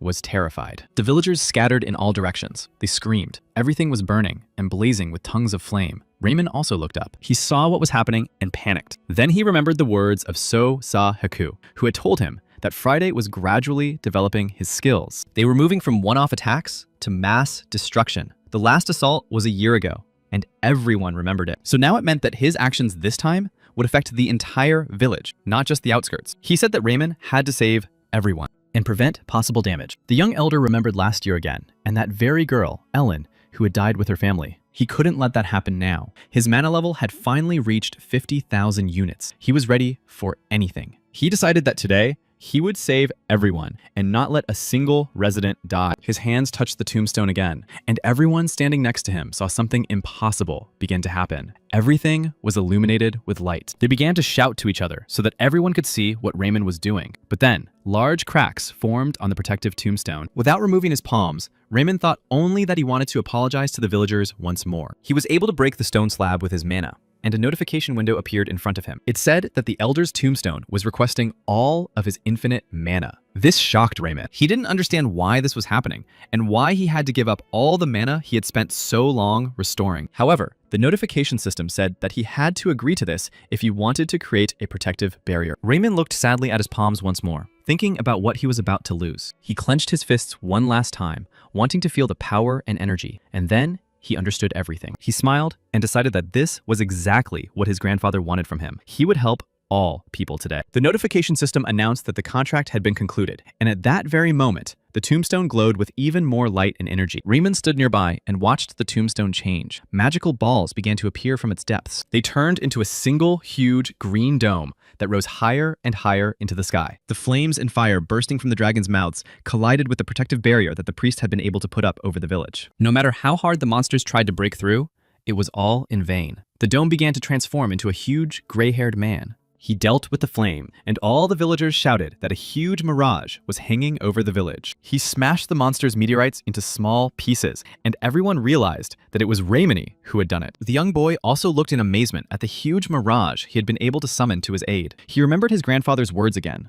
He said that his eyes were clouded and he could not see well, but he remembered that on the back of the gravestone were words addressed to his descendants. They said that, being immoral and weak, the elder had erected a protective stone, and therefore, when a truly talented person appeared, he would ask him to continue his work. A huge stream of energy appeared in the form of a whirlpool with lightning in the sky. They spun meteorites from monsters. Even the dragon itself could not resist such enormous power. The words also said that the ancestor would respond to the call of the people, and they would find eternal peace on their land. The dragon was incinerated by this mighty force. It fell, it disappeared, leaving behind only ashes and ruins. The tavern owner sat there with Sosaheku in his arms and saw everything, just like the other villagers. Everyone was simply amazed by what was happening. They had never seen anything like it in their lives. However, realizing that the whole village had been saved and that they were no longer in danger, the people began to shout with joy. Raymond also saw everything and silently remembered his grandfather's last words about believing in himself. After a while, he also raised his head and began to cry at the words that someday he would become a truly great priest and help people. He understood that he had just done that. Then Sosaheku began to move and sighed as he awoke. The man from the tavern was sitting above him and asking how he was feeling. The notification system said that the novice's dodge skill had been successfully activated.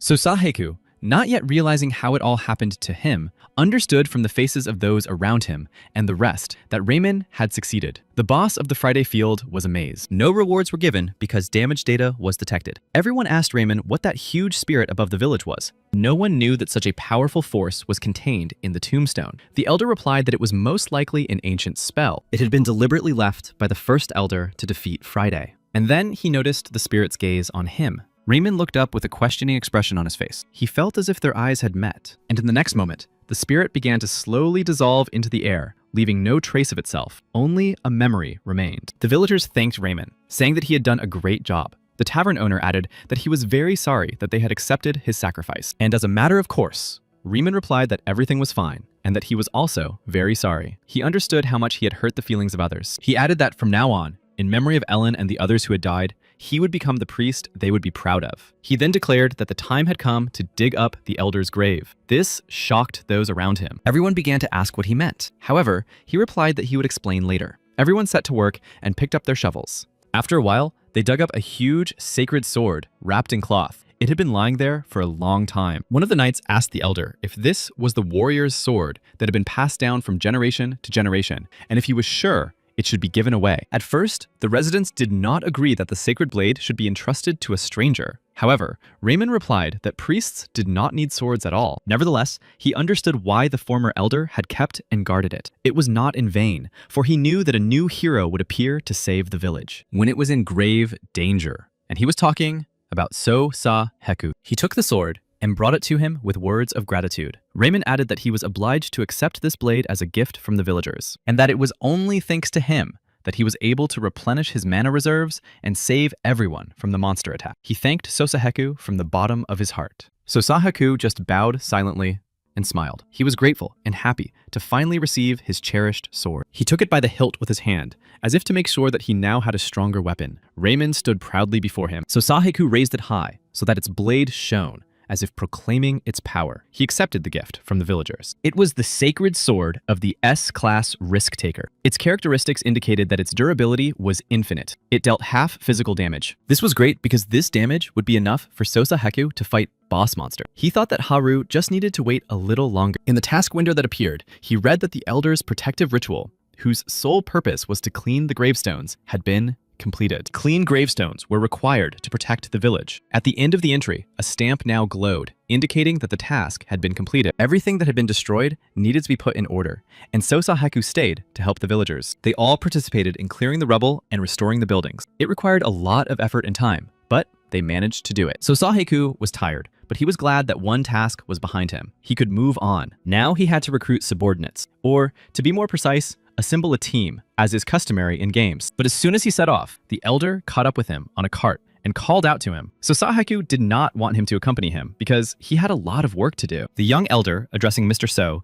explained that he was going to go with him. He needed to go outside the village to broaden his horizon. So Sa-Heku objected and said that the elder could not leave the villagers alone. Rima was ready with a response, saying that the tavern owner would take care of everything in his absence, and there would be no problems. So Sa-Heku shouted that he had almost no strength left, and who would go on such a journey without mana? He said he would check everything himself right now. To convince him, So-Sa-Heku decided to check his status window, thinking that then the elder would have no more arguments. So Sa-Heku pressed the necessary button after the request and loaded all the data about the young elder Raymond. Gustav Raymond sat with his hands on his hips on the cart's trestles and smiled slyly at Mr. Seb. So Sa-Heku knew that Raymond had spent all his mana on a protective stone. However, he did not yet know what he had received in return. This information struck him because a message appeared in the window saying that Raymond had been granted a blessing called the Fruit of Effort. It granted a fatal blow that applied to all healing spells used. So Sa-Heku couldn't believe it and looked at Raymond. Raymond said that he was also surprised at first. He had no idea that he would receive a real blessing.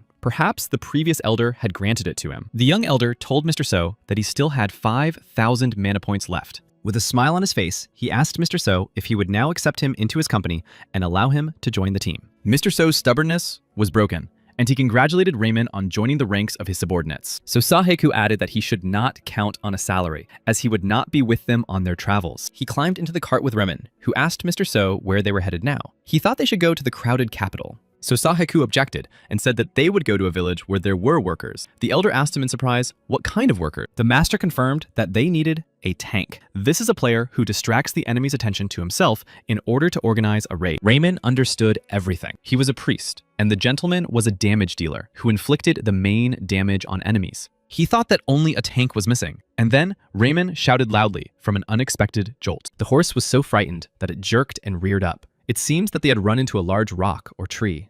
So Saheku flew upside down in the cart from the surprise, bruising himself and getting bumps and bruises. He shouted at Raymond that this was unthinkable and began to scold him for not being able to drive the cart properly. Raymond had already come to his senses and told his master that there was no need to go to the village. It suddenly dawned on him. Mr. So was surprised, and the question hung on his lips. Raymond exclaimed that he had completely forgotten that he knew the Holy Guardian. So Saheku's surprise knew no bound. The Holy Guardian was the strongest tank in his game New Fantasy, and he knew him. This strongest player had, according to his own scenario, a rare high class on par with Paladin. So Saheku wondered to himself how Raymond knew such an outstanding person. It couldn't be. Then he began to guess. After all, Raymond couldn't use mana. However, he somehow managed to pass the class change exam. He knew how these exams were conducted and had personally developed the instructions in his department. He looked at Raymond and asked if he was right in thinking that the Holy Guardian had helped him pass the exam. Raymond just smiled in response. He happily announced that they were not far from his home village of Coward, so he asked Mr. So to stop by there. So Saheku interrupted Raymond's rambling speech and asked him why he was so sure that he was there now. Raymond remembered how, after the test,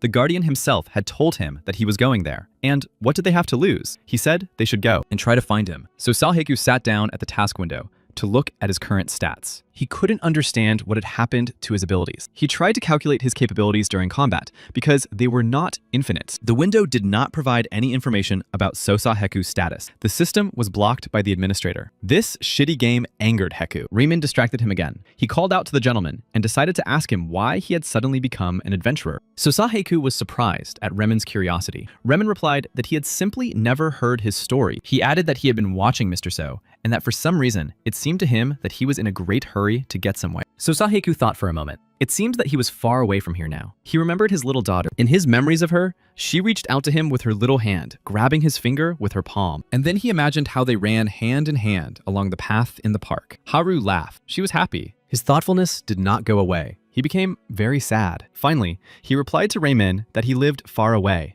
and dreamed of returning home. But in order to return home, he had to defeat Mammon, who was blocking his way home. The elder asked the gentleman fearfully who he meant. Could it be the one they call the Emperor of Monsters? Stop fidgeting, said Sosahuk. His family was waiting for him. Therefore, his task was to defeat him and return home. Now Raymond was satisfied with his story. So Saheku noticed that the horse had stopped. He turned to Raymond and asked what had happened. He said that it seemed to him that they were standing still. While they were talking, Saheku had not been paying attention to the road because he was not driving the carriage, and now they did not know where they were. Apparently, they had gotten lost. So Sahuk became angry with Raymond, rudely calling him a fool whose brain didn't work. How could he have trusted him? Raymond had promised Mr. So that he would take him to the village guard. Raymond felt that something was wrong here. Why had the road brought them back here? After all, there was a sign for the village of Coward at every fork in the road. He followed the signs towards Coward. Darkness was falling quickly in the forest. Suddenly, they noticed with horror thousands of lights around them, like pairs of glowing eyes. So Saheku knew that mobs sometimes appeared here. They possessed a high level of intelligence. So Saheku wondered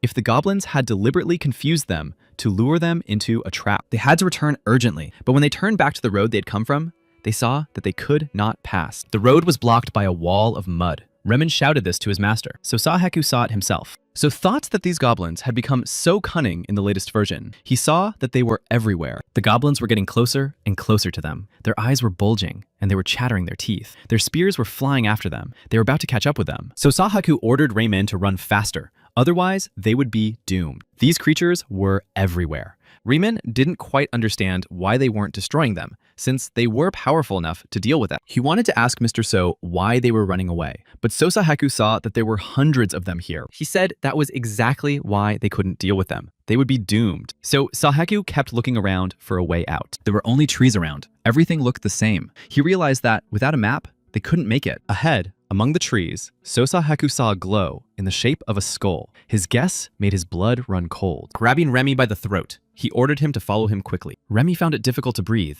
and demanded that So Saheku let him go. However, there was no time to argue. They were trapped by the numerous goblins. So Saheku tried to push Raymond into the last window that remained in this circle. Raymond felt that some force was pulling him upward, distancing him more and more from Master So. So Saheku remained deep inside the trap among the goblins. One of them came so close that in another moment, he would grab him. Raymond watched this with horror and thought about how to help his master, but he ordered him to pull himself together and hide in the shelter, adding that this was not up for discussion. At the last moment, when he was no longer visible, Raymond heard from the depths of the trap that he should find him when everything settled down. A message appeared in the status window that Sosahaku had entered a dungeon called the Cellar. Sosahaku sank deeper and deeper into the dark, damp abyss with the goblins. He found himself at the bottom of some kind of pit. Falling and hitting his head, Sosahaku cursed Raymond, all because of that stupid elder. Sosahaku got up and looked up. It was a huge cave dug by goblins called the Cellar, and he had ended up right here. He thought that those creatures had lured him here like a complete idiot. He decided that they were probably going to kill him here, or maybe even eat him. So Sosahaku moved forward with the determination that it was time to get out of here as soon as possible. He didn't want to waste any time. After all, the Holy Guardian was sitting in the neighboring village, and he had to deal with monster goblins. That wasn't part of his plan. He walked down the corridor, where it was too dark to see anything clearly. Suddenly, something lit up ahead, so Sosahaku decided to follow the light. He realized that storerooms were always lit up in the game if there was an entrance or exit nearby. He ran straight towards the light, which was getting closer and brighter. When he came out, he saw what he thought was just a huge empty room. He was dissatisfied with this outcome and thought that most of these rooms should be connected to each other. He looked around, and when his eyes adjusted to the darkness and the glow around him, he suddenly noticed someone moving at the far end of the room. He looked at the person and recognized her as a girl. He decided that she was probably just another adventurer.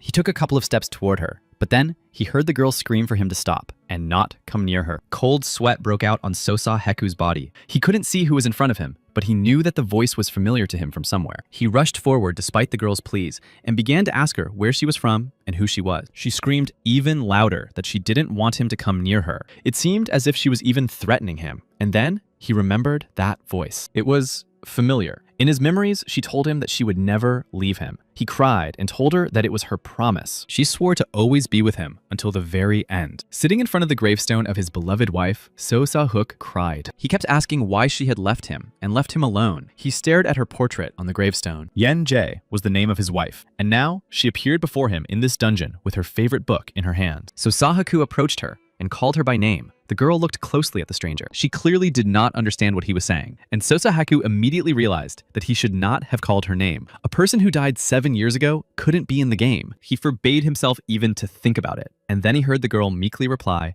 that she had asked him not to approach her. He immediately understood what was happening. Turning around at the sound of a crash, he realized that they were not alone. Hundreds of goblins flew toward the light, straight at the two of them, squealing threats. Their eyes glowed in the darkness. They all rushed at Sosahaku at once, and the girl immediately jumped up from her seat, grabbed her book, and shouted for him to hold on. She said she would save the boy and began to read something from the pages of her book. It was clearly her spellcasting skill. Everything was illuminated by a light like tongues of flame, and Sosahaku was able to see the girl and her appearance. He was shocked. He remembered how, before sending his daughter Soharu to kindergarten, he had decided to open an album and show her what her mother looked like. The little girl looked at her mother's photo with attention and interest, and kept asking if it was really her. Sosahaku said yes. Even after 7 years, he still remembered all her facial features and her figure, and now he recognized her. It couldn't be, but it turned out that the girl with the book was his wife. She looked at him and asked if he was okay. Sosahaku looked lost and couldn't say a word. A little later, he replied that everything was fine. Then she began to shake and, leaning against the wall,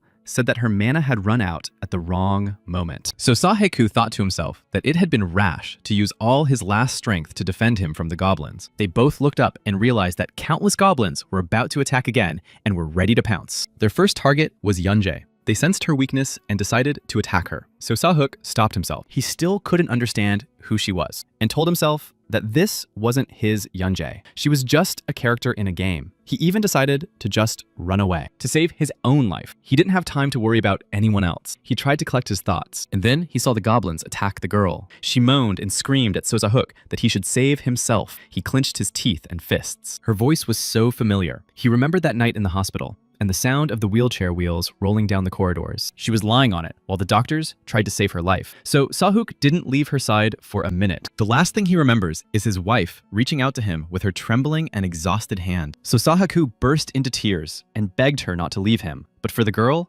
everything had already been decided. It was as if he had stepped out of that ward into complete darkness, and now he imagined himself with a sword in his hands. He suddenly realized that he couldn't allow himself to do that, to just leave her here to die. He couldn't lose her again. He decided not to stand idly by. So Sosahaku picked up the sword and stepped toward the goblins. The warning system announced that the sacred blade had roared. He activated the Risk Taker skill and the hidden Berserk Mode skill, so Saheku swore to himself that he would not let her look at him like that, full of pain and despair. Not today. The system announced that the more stamina was spent, the faster the enemy would be defeated. Only 20 seconds were allotted for this, and the clock started ticking. So Saheku rushed at the goblins with his blade. With sharp movements of his hand, he destroyed the monsters of the dungeon, one after another. No one kept score. Rivers of their blood flowed across the hall. In a couple of seconds, hundreds of their bodies lay on the stone floor. The seconds were counting down. A few seconds later, Saheku felt the enormous power and mana reserves he now possessed. He continued to fight. All he wanted now,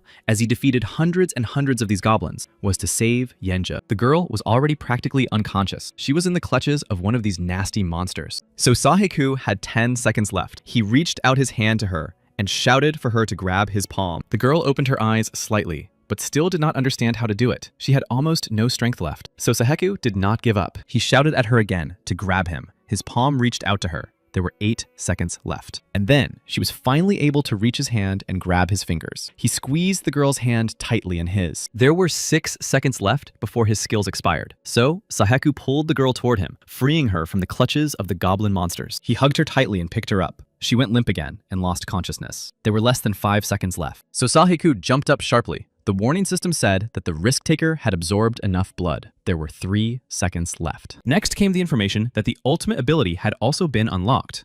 So Saheku had only one last blow and one last second left. They rushed upstairs with the girl. An explosion thundered, and all the goblins left in the hall behind them screamed in pain.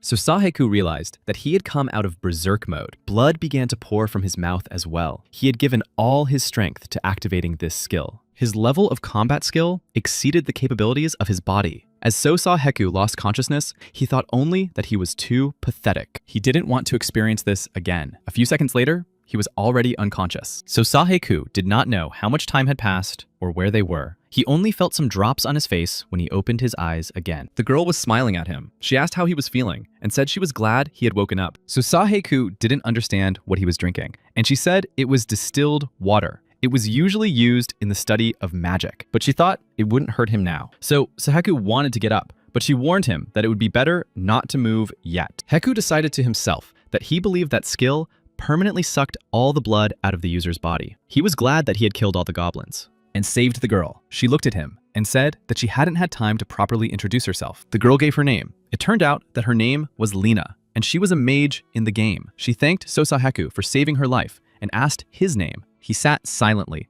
suffering from a headache and body aches, unable to understand what these cunning tricks in the game were. He replied that his name was Chief So. He decided it was best to tell the truth. The girl smiled. She looked him straight in the eye and asked if she could just call him Chief. So Saheku realized that she didn't know him and silently tried to get back on his feet. His body still didn't obey him well. The girl asked where he was going. He replied that they didn't know when the goblins would return, and that if she had recovered, it was time to leave. He said they had to get out of there, and added that he thought it would be a good idea to cooperate, at least until they got out of the dungeon. Lena replied that she would gladly go with him, and was just thinking about what to do next. They set off down the dark tunnel. So Saheku was also glad that they were going together. After walking a few hundred meters, the travelers heard strange sounds in the darkness. So Saheku opened his eyes and saw that his full recovery would not happen anytime soon. He did not want any more fights. He believed that if it happened, there was a high probability that he would not be able to fight. He understood that if he had known his status in advance, it would have been better. Then he would not be so nervous now, but it wouldn't open. The system probably still thought he was a stranger. All he could do was hope for Lena. Her magic was strong enough. He thought he should check her status window just in case and started loading the data. However, after a couple of minutes, the system gave the same error and said it was impossible. So Saheku was shocked. It was some code unknown to him during the development of the game. So Saheku thought he didn't know the reason why the window wasn't displaying. He knew for sure that the skill she used in that hall did not belong to the higher levels. However, he was unable to check her status. He never found out the reason. They both realized that they were no longer alone, and Saheku drew his sword and took a fighting stance. He understood that the sounds were coming from far away. Lena heard it too. She asked Saheku about them. The girl was interested in where these strange sounds were coming from. She opened her book, asking what she should do. She thought about going in the opposite direction. So Saheku replied that they needed to find another way and would have to check what was ahead after all. He asked Lina to throw a fireball into the darkness of the corridor so as not to use up too much of her mana. The girl began to read the spell, but replied with a smile that he had apparently never seen a mage who did his job carelessly. Finishing the spell, she commanded the fireball to fly forward, and it rushed into the darkness. The ball flew through the dark corridors in a swift stream of fire, while the travelers watched to see what awaited them there. After a while, they realized that the ball had reached its limit and hit something. The brightness and dust made them both cough and shut their eyes. When they opened them, they were shocked by what they saw. Right in front of them was something frightening. They entered the dungeon boss's room, and standing above them, towering over them, was a monkey-like monster. The warning system informed them that the supreme goblin tomb raider, Vogurfan himself, had appeared before them. So Sahaku and Lina stood and stared at him in silence. They didn't know what to do now. Danger was inevitable, as was a battle with him. So Saheku thought to himself that if they had ended up right in the boss's lair, then his map was probably much more confusing than he could have imagined. He even regretted creating such labyrinths himself. He told Lina that they shouldn't fight Vogurfan. He asked her to stay close to the wall. She was surprised and asked who this boss was. So Sahaku knew who they had encountered. After all, he had created him in the game himself. Vogurfan appeared as a monster at the game design stage as a result of a unanimous decision by all members of the planning team. All of them, including the leader Yu, decided that even players who did not pay for participation would be able to defeat the boss. And the volume and amount of donations would not matter in this case. They would use other tactics, such as tricks. Everyone liked this idea so much that they decided to charge users additional fees because they would not be able to withstand the incredible power of the monster. Vogurfan is a goblin boss. In other words, Sahaku, now standing in his room, knew that his difficulty level was high and that the monster could only be harmed by deception. He thought to himself that engaging in open combat with the goblin boss would be tantamount to suicide. He didn't know what to do or how to act, and then he felt Lina pull him hard and painfully by the cheek. He cried out and looked at this girl, who was unknown to him until this maze, with surprise and question in his eyes. She said discontentedly that she didn't like him racking his brains alone,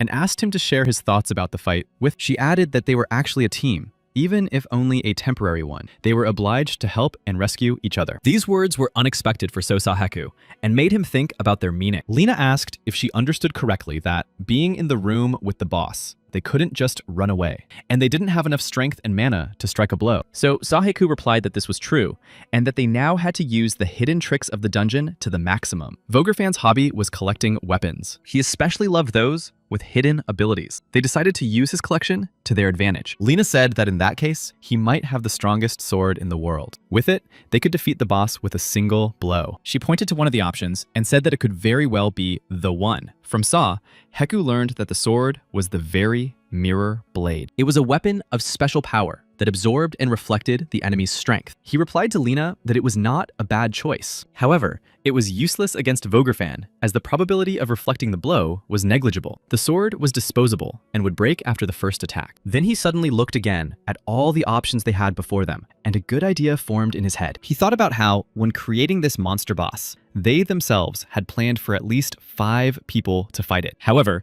now there were only 2 of them here, him and Lina. The girl was offended again when she saw that Saheku had withdrawn into himself once more. He continued to think and realized that there was a possibility that if the number of team members decreased, the boss's health would also decrease. He told Lina that he understood that the monster now had fewer health points than usual, but the sword's power was the same. The chance of reflecting the blow was low. However, since they had no other sensible ideas at the moment, they had to take advantage of this and take a risk. Lina agreed, and they developed a plan of action. The goblin decided to pounce on them and began his attack. The warning system announced that the battle with the supreme goblin Vogurfan had begun. So Saheku and Lina did not expect such a quick start. They thought there should have been at least a short briefing. The warning system warned that the boss's gaze was fixed on Saheku. And then, 5 seconds later, the system notified the participants of the fight that the boss wanted to get something. It was none other than Sosaheku's sacred blade. He shouted, calling the goblin a sword lover. He did not want to give up his new weapon,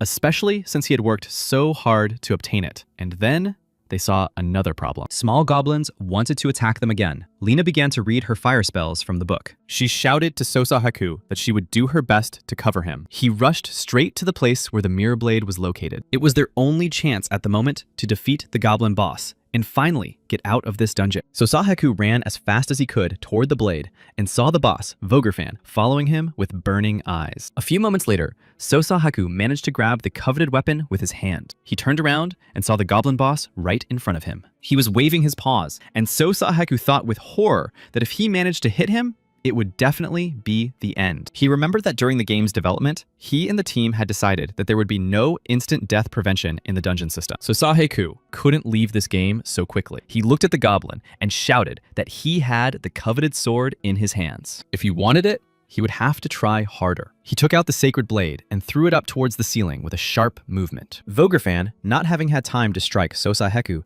stood mesmerized, watching the sword fly. This was exactly what Saheku wanted. He shouted at him to catch the sacred blade. At that very moment, the sword pierced the stone vault and remained there. The goblin boss did not take his eyes off his cherished goal. Like a girl in love, he looked at the blade with love and desire, and could not move. His long tongue fell out of his mouth. While Vografan was anticipating a new sword in his collection, Saheku, taking advantage of his immobility, decided that the moment had come. He wanted to quickly grab the mirror blade and strike the goblin boss while he had the chance. But then he realized that he couldn't find the sword among the pile of gold. He rummaged through it very quickly. And then, after a minute, the mirror blade was finally found. Lina shouted for Saheku to be careful. He realized that he was in danger, and when he turned around sharply, he was struck by what he saw. He had barely touched the mirror blade when Vografan apparently sensed it and lunged at the thief. He swung at Saheku to strike him with his blows. Knowing that there was nowhere to run, Saheku held out the mirror blade. Saheku took a fighting stance and shouted at the monkey that it could attack. Vografan was angry. However, he stood motionless, and then Saheku broke out in a cold sweat. He decided that something terrible was about to happen. However, the notification system suddenly announced that Saheku Vografan, who had taken possession of the sword, was satisfied, and they saw the goblin dancing with joy. The notification system told the participants that Vografan approved of the quality of the blade, and that his greed had increased. That's when everything changed. Pointing to Lina's magic spellbook, the system announced that the goblin boss wanted it for himself. He rushed straight towards the girl with quick, sharp steps. Lina stood, stunned by what was happening, and didn't know what to do. So Saheku did not understand why this goblin suddenly needed an ordinary spellbook. He decided that the goblin was collecting everything magical. He shouted at Lina to run away. He added that if any of them got hurt here, it would be the end for both of them. So Saheku himself suddenly realized that he couldn't let Vografan use his skills in this battle. He ran forward, and the warning system announced that Saheku had received a spear of ice and snow. A wild battle plan was born in Saheku's head. He was enveloped in the magic of the new blade and understood. He would be able to use its full power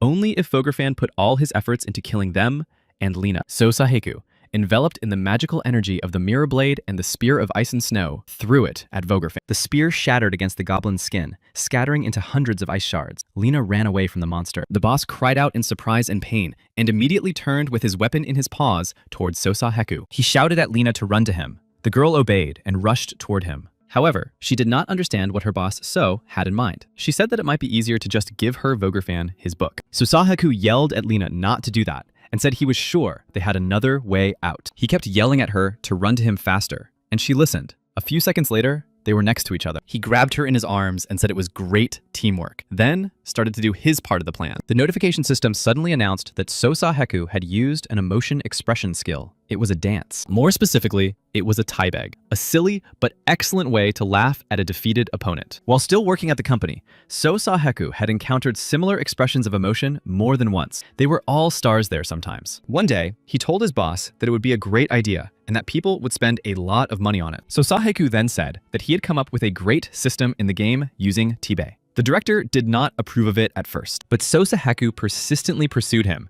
explaining that participants still use verbal insults during fights. He proposed creating a system of subscriptions that would filter users who had received many complaints from others. At first, as always, the manager Yu and his other colleagues strongly rejected this idea. However, after lengthy persuasion, he finally got approval, including for the provocative function through dance interaction. And now, Saheku decided to use it. He grabbed Lina in his arms and started that very dance. Vografan looked at the two, stunned by what was happening. However, a second later, his gaze changed to one of anger. The warning system announced that Vografan was enraged by their absurd behavior. He shouted and decided to attack these people.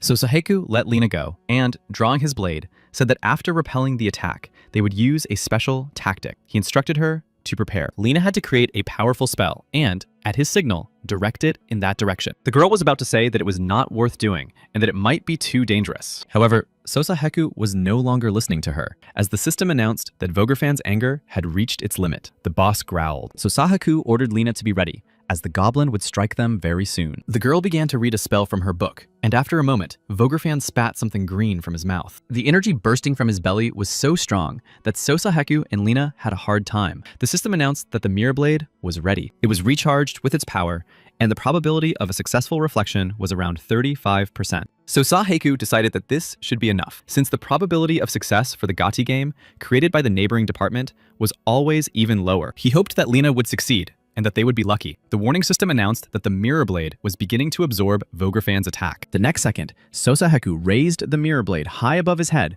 jumped up to the ceiling, and swung it at the boss. He shouted to Lena that now was the time to send the striking power of her spells in his direction. The girl looked up in horror, but did not argue, and did as she was told. The fiery dragon of immense power flew towards Vogerfan and Sosaheku. Anything could happen to them now. Sosaheku knew that the technique he had failed to perfect was a collaborative one. The energy flow from Lena's spell enveloped his entire body and his weapon. In the game, if you don't take into account the possibility of merging two abilities, it was essentially a useless technique that was not a pity to get rid of. They now had a joint attack of a mage and a swordsman. Even in the game, it would be called a magic swordsman. And Sosaheku knew what to do and how to use it correctly. He prepared for the final battle. Vogerfan stuck out his long tongue and screamed. He was angry and waved his paws in all directions. Because of the stream of fire, he didn't quite understand where his enemy was. However, in a moment, Sosaheku was right in front of his snout. He wanted to deliver a crushing blow to the goblin, but things didn't go quite according to plan. Sosaheku and Lena saw that under the enormous force and energy, the mirror blade simply shattered. And now, with no weapon in his hands, Sosaheku was flying straight into the mouth of the enraged Vogerfan. It seemed like it was the end, but then a greenish ball appeared from the broken hilt of the mirror blade. The warning system announced that the mirror sword effect had been activated and was now in action. In the next minute,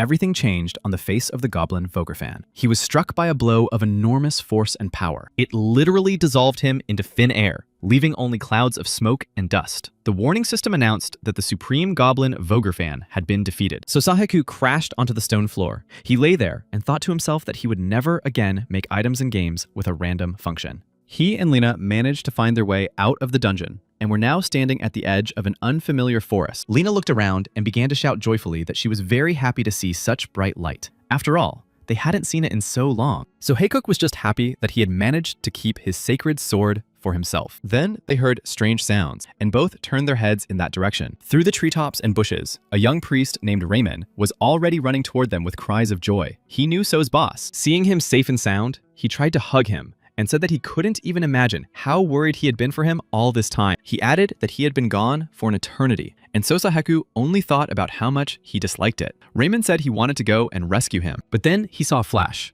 and was very glad that it turned out to be Sosaheku. He asked how he managed to eliminate the boss on his own, and then Raymond finally saw Lena and asked who she was. Sosaheku said he would explain everything to the priest on the way. He wanted to get out of there as soon as possible. Otherwise, this place would haunt his nightmares for a long time. Lena just smiled. They went to the stable. There, at the table, Sosaheku told Raymond everything. Raymond asked if they had destroyed the boss with a joint attack. He thought it was amazing. Sosaheku said that it was true, but in his opinion, they had simply been lucky. Raymond asked if he was right in thinking that Lena was a mage, and that it was she who had helped Sosaheku in the battle with Vogerfan. He replied that this was true, calling Lena a very skilled mage. Lena added that it was Chief So who saved her life and that she was happy to meet him. Raymond replied that he was a priest and a healer. He added that Chief So had also helped him greatly in his life. From the outside, it seems that they liked each other. Lena smiled and laughed. Her words bothered Sosaheku. He hadn't saved her at all. Everything turned out to be the opposite in that room with the goblins. He remembered perfectly well her look calling him for help,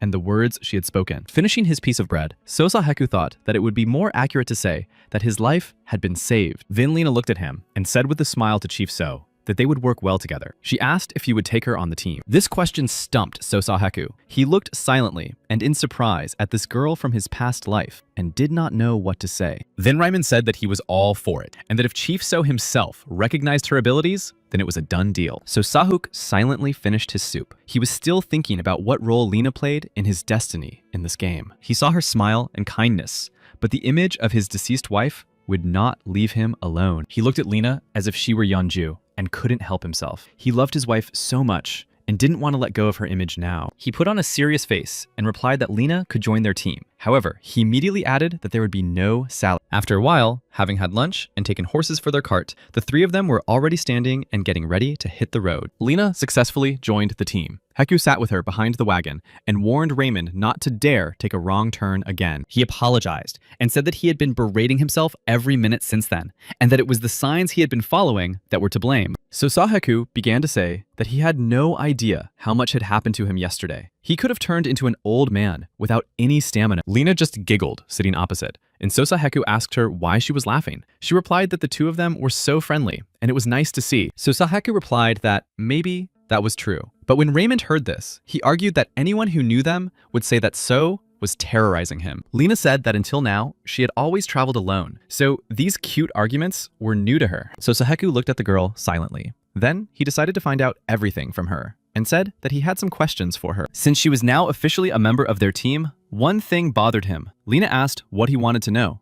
So Heku asked the girl where she was from and what her goals were here. He said that there was no particular difference in their classes. However, it was very strange that her status window was not displayed. He could not load and check her data.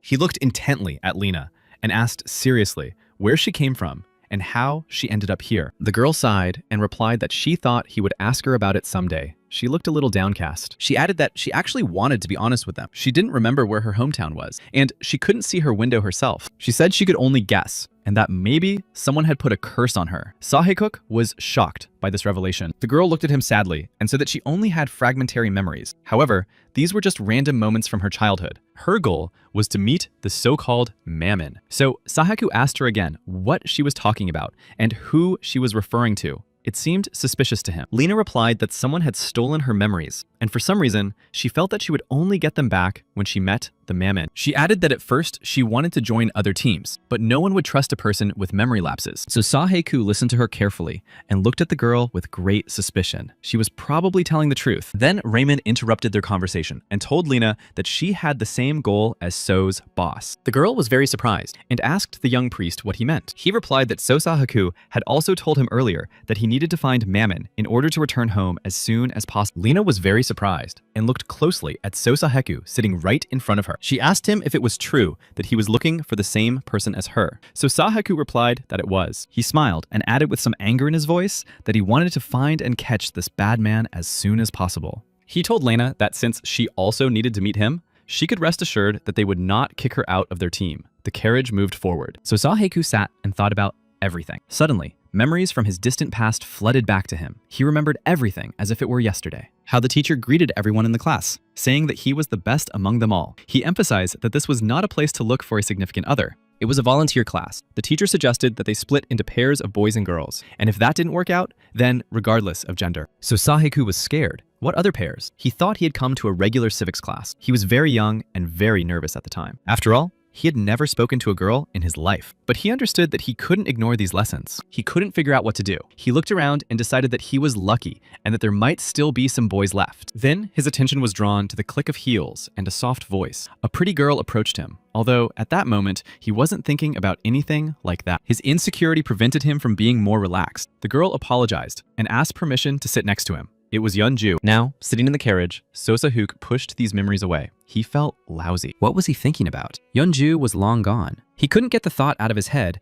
that he was in a game he had created himself. He looked at Lena, who was sitting with him in the carriage, and looked exactly like his deceased wife. He convinced himself that he wasn't the kind of person who would mistake absurd things for coincidences. His task was to become stronger than he was now. He had to find the culprit who was doing this to him. He wondered if he could really return to real life. The only way to find out was to make it to the end. Lost in thought, he didn't notice when they reached the village of Coward. Raymond warned that horse-drawn carriages were prohibited in Coward and suggested leaving it in the courtyard of the nearest hotel. Lena suggested that they all go to the inn together. Hearing this, Raymond asked if she wanted to rest after the long journey. Lena smiled and she was not tired, but her luggage was so full that she was even considering selling some of it. Meanwhile, Sosahaku looked around. There was a guard standing at the gate. He headed straight for him, although he did not expect to see guards in the village. Heku thought to himself that such protection of the village was probably a common concept in the game. The guard stopped him and said that it was the first time he had seen a man. He asked what the stranger wanted here. Sosahaku replied that he was here to find someone. The guard reached out his hand to Sosahaku, preventing him from approaching with this gesture, and told him to go back. Outsiders were not allowed to enter. Sosahaku was indignant that he had come such a long way for nothing. He did not like small talk. He had come here to find one person. The guard was unyielding. He said sternly that he would not repeat himself and asked him to leave. Sosahaku could not accept the refusal. Since he had come to this world, nothing had worked out the way it should have. He had rushed here without stopping to rest. He had slept only 2 hours in the cart. His only food was a piece of bread that he had dipped in stew, and that was all. All this was driving him crazy, but he knew how to turn the situation to his advantage. When he was with the goblin, he took several gold bars. He took them out, confident that they would have an effect on the guard. He offered the guard to take as much as he needed, but that only angered him. With a cry of discontent, he almost attacked him. Sosahaku still did not give up. He asked him to drop all formalities and take the gold coins. He saw through his visor how the guard's gaze changed at these words. He thought that it was the sight of the gold coins that had made such an impression on him. But he was wrong. A second later, the guard let out a furious cry that he would not repeat himself twice and rushed at Sosahaku with his fists and weapon. He shouted at the stranger that he dared not bribe the guard. He had broken the rules of the holy village. Grabbing Sosahaku by the throat, the guard added that he was arresting him in the act. Sosahaku tried to break free, but the guard held him tightly, and a struggle ensued between them. The guard pushed him sharply, and he fell to the ground. But Sosahaku did not give up and rushed at the guard again. In this struggle, after a counterattack from So, the guard's visor flew off. But ignoring this, he continued the fight and swung with all his might, hitting Sosahaku so hard that he flew several meters to the side. Sitting on the ground, Sosahaku said disappointedly that this was obviously not a holy village if they beat a man who had come here as a guest, especially not in these difficult times when other villages across the country had declared their participation in the war against Mammoth. Recovering from his fall, he grabbed the guard by the chest and said that this was just a cowardly village that hadn't even sent an army. Sosahaku asked what holiness the guard was talking about. The guard yelled at him that he knew nothing and should not speak that way. Sosahaku was indignant that after such a reception, what else should he know? Their relationship became extremely tense. There was such tension between Sosahaku and the guard that it seemed that in another second, everything around them would burst into flames just from their lightning-fast glances. Then Raymond approached the village gate and realized that he could no longer remain on the sidelines. Moreover, he recognized the guard, so he called out to them. They both turned at his voice. The guard's gaze fell on Raymond. He knows him, thought Sosahaku. The guard asked Raymond what he was doing there. He hadn't heard from him, and now he saw him here. The guard still hadn't let go of Sosahaku and was holding him by the collar. It seemed that these two had met at a slightly inopportune moment. Seeing all this, Raymond was worried about their meeting. He had imagined it differently. He told Sosahaku that this was the holy guard, Neil Castellum. So's boss was shocked by this statement. Raymond's words only added fuel to the fire. Neil was angry that the elder was connected to this man. He came with him. Sosahaku immediately realized that their situation had only become more complicated after Raymond's confession, and that now they would all have to pay the price. They all, including Lena, stood near the village gate, realizing that they would not be allowed to enter as guests. The guard, Neil Castellum, would not allow it. They were all arrested. A quarter of an hour later, all three were sitting in a locked dungeon. Riemann called Neil and asked him to let them out. He said that Heku was to blame. Upon hearing this, Sosahaku began to yell that Riemann was a traitor and that he no longer dared to call himself a teammate. He was angry. Riemann replied that this was too much and that it was actually the boss, So, who had started the fight as soon as they arrived at the new location. Lena watched their argument and was touched by their friendship. They continued to argue while she stood aside. Then she suddenly giggled and, looking at Sosahaku, said that he seemed very childish. He was so surprised that he didn't even have time to cover his mouth. He didn't expect her to say that about him and giggled. He said that this holy guardian, or whoever this guy was, had started it. He couldn't have imagined that he would end up at that gate. Raymond sighed. He said that even if he hadn't ended up there, offering a bribe to a guard was still a crime. So Saheku disagreed. He replied that there was no such thing as a guard who didn't like money. And that was a clear violation of the stereotype. To him, they were talking complete nonsense. They continued to argue when suddenly they saw Neil himself in front of their camera. Everyone fell silent and looked at him. Riemann said that they were to blame. Mr. Neil silently looked at the criminals and then began to unlock the bolts on their camera. He said in a serious tone that all three of them should leave. The elder of his village was summoning them. Raymond, Lena, and Sosaheku looked at him in surprise and silently began to get up from the ground. After a while, all of them, accompanied by the guard Neil, were standing on the street right in front of the elder's house. He announced that the elder was there and asked them to come inside. They still did not know why the village elder had summoned them. Before entering the elder's house, the guard sternly warned Sosaheku to be extremely careful in his words and actions. Sosaheku already understood that it was better to remain silent. Together, they entered the elder's room. They were greeted by a woman who was far from young.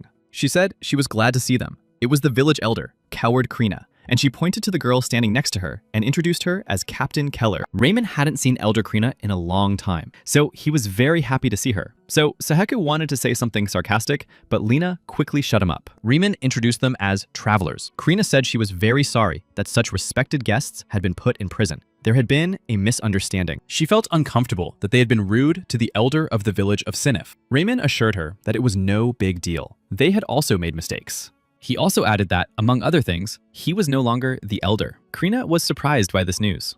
Raymond said that the Gustav family no longer needed to be tied to the village. After all, he had dealt with the dragon that was terrorizing the village. Everyone in the room looked puzzled and incredulous. The guard was most surprised of all, because he had helped him pass the exam and knew how weak he was. He didn't understand how this had happened. Mrs. Lena decided to clarify whether they had understood correctly that he was referring to the dragon on the volcano near the mountain in the village. But it was the dragon that all the village elders dreamed of. Raymond confirmed everything that had been said, and it was clear how pleased he was with himself because he had succeeded. Krina spoke highly of Raymond, and the ancestor of the village of Sinif had indeed given a great gift. It was a blessing that Raymond could now control mana. The guard finally spoke to Raymond, praising him and noting that he looked much better than he had at the training ground where they had met. Raymond assured him that he had succeeded thanks to Chief So, who had helped him greatly in that predicament. Elder Krina asked him what had brought him to their village. Adventurers usually head to the capital, where there is a lot of work. Raymond quickly replied that Chief So really wanted to meet Mr. Neil, and since he knew him, he went with him. So Saheku, overhearing Raymond's conversation with the elder, became alert. He was interested in what Neil would say about this now. Neil frowned questioningly at Raymond as he continued to drink his hot beverage. His face was now expressionless. He stopped drinking for a second and asked why Sosaheku wanted to meet him. So Saheku looked up from his mug and thought that he clearly liked the fact that the guard got straight to the point. He turned to Neil and said that he was looking for a guard like him. And when Raymond told him how he had passed the test by defeating Hiller without mana, it was only because of his ability to understand monsters and give them orders that he immediately wanted to see him. He highly valued this skill and wanted to hire him as a tank for his team. So Saheku added that he had also heard that he wanted to get rid of Mammon, which was great because then they would have to do it together. Guard Neil put the mug on the table. Different thoughts overwhelmed his mind. He didn't know who this man in front of him was. So Saheku thought it was time to tell him about himself, how he saved the village of Sinif, together with Raymond from the dragon. He defeated the boss in the goblin dungeon, how he had teamed up with Lena, whom he had met for the first time. All this gave him reason to believe that he was strong enough. Neil listened silently. So Saheku liked the conversation, which was going even better than he had expected. Thanks to Raymond, he would be able to hire a good tank. Neil said that despite this man's merits, none of this had anything to do with him. So Saheku almost choked when he heard this. Neil got up from the table, saying that this wasn't a talent show audition, and if he was done, he could leave. He added that he was getting tired of just listening to his stories and that it was starting to annoy him. So Sahuk was angered by the guard's words about the talent show. He decided that Neil simply wasn't listening to him. So Sahuk could no longer tolerate the guard's insolent behavior. Besides, they hadn't gotten along from the very beginning. He jumped up from the table and lunged at him with his fists. Now he would see if he really lived up to his title of Holy Guard or if he was a coward. Riemann and Lena stood aside, afraid to get involved in their argument, as they were very aggressive, calling each other names. Guard Neil became even more angry after Sosaheku's words when he called him a common village coward. Captain Keller intervened in their fight. She pulled them apart and shouted at them to stop fighting in front of the elder. Guard Neil did not want to calm down because this guy despised their village and called them cowards, even though he knew nothing about them. Keller tried to calm him down, but he was adamant and angry. She understood that this meeting had not gone well. Neil looked at her and said that he did not want to follow this man and would never leave the village again. Turning around, he went to the exit and slammed the door, leaving their entire company behind. So Saheku was furious. How dare he slam the door in front of them like that? He asked Raymond and Lena if they had ever seen such a man without any manners. Lena thought for a moment about how to respond and couldn't hold back. She looked seriously at Chief So and said sarcastically that the same applied to him, that he was just as rude as Neil. Standing opposite each other and locking eyes, they could have set everything around them on fire. Captain Keller called them to their senses. She said that they were in the Elder's room. They bowed their heads in respect and began to ask her for forgiveness. Elder Keller, not at all embarrassed, assured them that everything was fine. She had seen this before in her life. She said that rumors that Neil had become a holy guardian had spread quickly. And this wasn't the first time Neil had behaved this way. Every year, famous explorers come here and ask him to come with them. However, Neil always refuses them and stays in the village. This story greatly surprised the travelers. Elder Keeler continued her story and said that she even asked him once to leave the village herself, but his will on this matter was always unshakable. She said she asked everyone to take his feelings into consideration. He is haunted by ghosts of the past. While he was at the training ground taking his class placement exam, monsters attacked the village. When he returned to the village, everything was destroyed. His pain was so intense that he fell to the ground and burst into bitter tears. The next moment, Neil saw that very monster. It was old Nate, who had destroyed everyone in the area at that time. The guard stood right in front of him. The monster was charging at him on horseback. They were alone. There was not a single living soul around. In another moment, he would clash with him in battle. Neil was so devastated by what he saw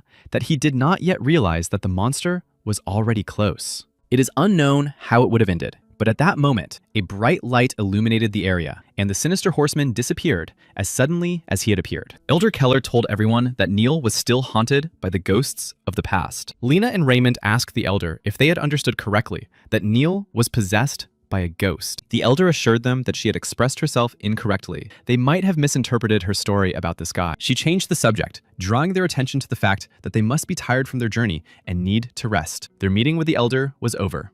Leaving her house, they went out into the yard. Ryman didn't like that Mr. Neil was so angry. He suggested to Sosaheku that they look for another tank. Sosaheku only wanted this guard. He had tremendous defensive skills. If they didn't hire Neil, the attack on the mammoth could already be considered a failure. Lena said she noticed that the elder also did not want to talk about this topic with them any further. She found this strange. She remembered that Neil had said they knew nothing. If they could find out what he was hiding, they might be able to find a way to change Neil's mind. So Haekuk thought hard about whether there could be anything else he didn't know. He had to try to remember the story he himself had written. In this world, where he now found himself, there was a long wall separating east and west. Humanity had erected this wall for its own survival, a wall that blocked the monsters that constantly invaded. It was the final line of defense. And it had always been divided into 3 zones: north, central, and south. So Haekuk remembered this well.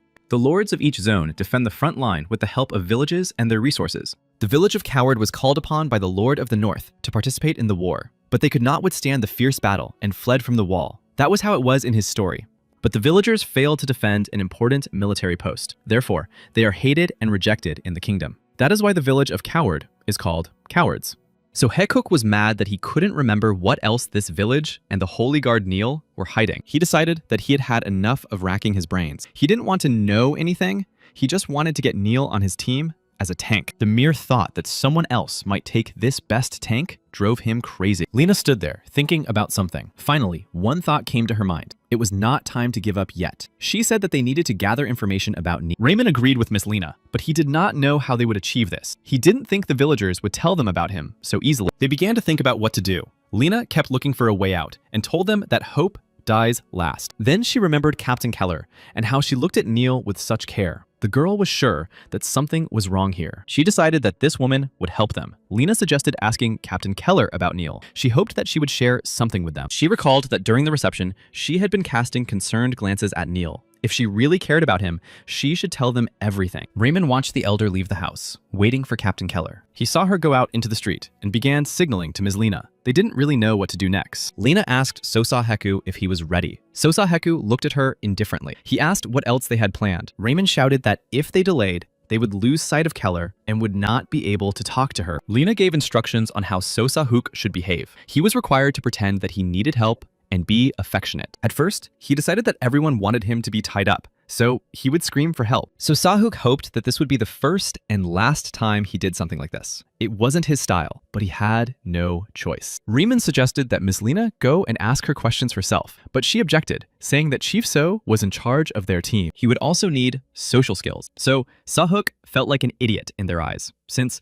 they had assigned him such a role in this story. Lena told him to stop talking nonsense and start acting. With a cry, he improvised and fell to the ground, pretending to be a victim. His cry attracted Keller's attention. Turning around, she saw a man lying on the ground. Coming closer, she recognized him as Chief So. She asked if he was all right. She also asked why he was here and hadn't returned to the shelter. She was curious about what had happened to him. So Sahuk did not do well in playing his assigned role. After hesitating, he simply said Neil's name directly and told her to tell everything. This directness greatly alarmed Keller. Hearing Neil's name, she became worried about him. So Saheku completely forgot everything he had been trained to do under Lena's guidance. He forgot that he should only say nice things, and always with a pleasant smile on his face. He tried to smile, and with that expression on his face, asked her to reveal all the information about Neil. Keller did not understand what had just happened. Her eyes widened. She wanted to know what was going on. Raymond and Lena stood where they were and sat down with their mouths wide open at what they had heard. They decided that their whole plan would now simply collapse. Lena decided that So Saheku was an idiot,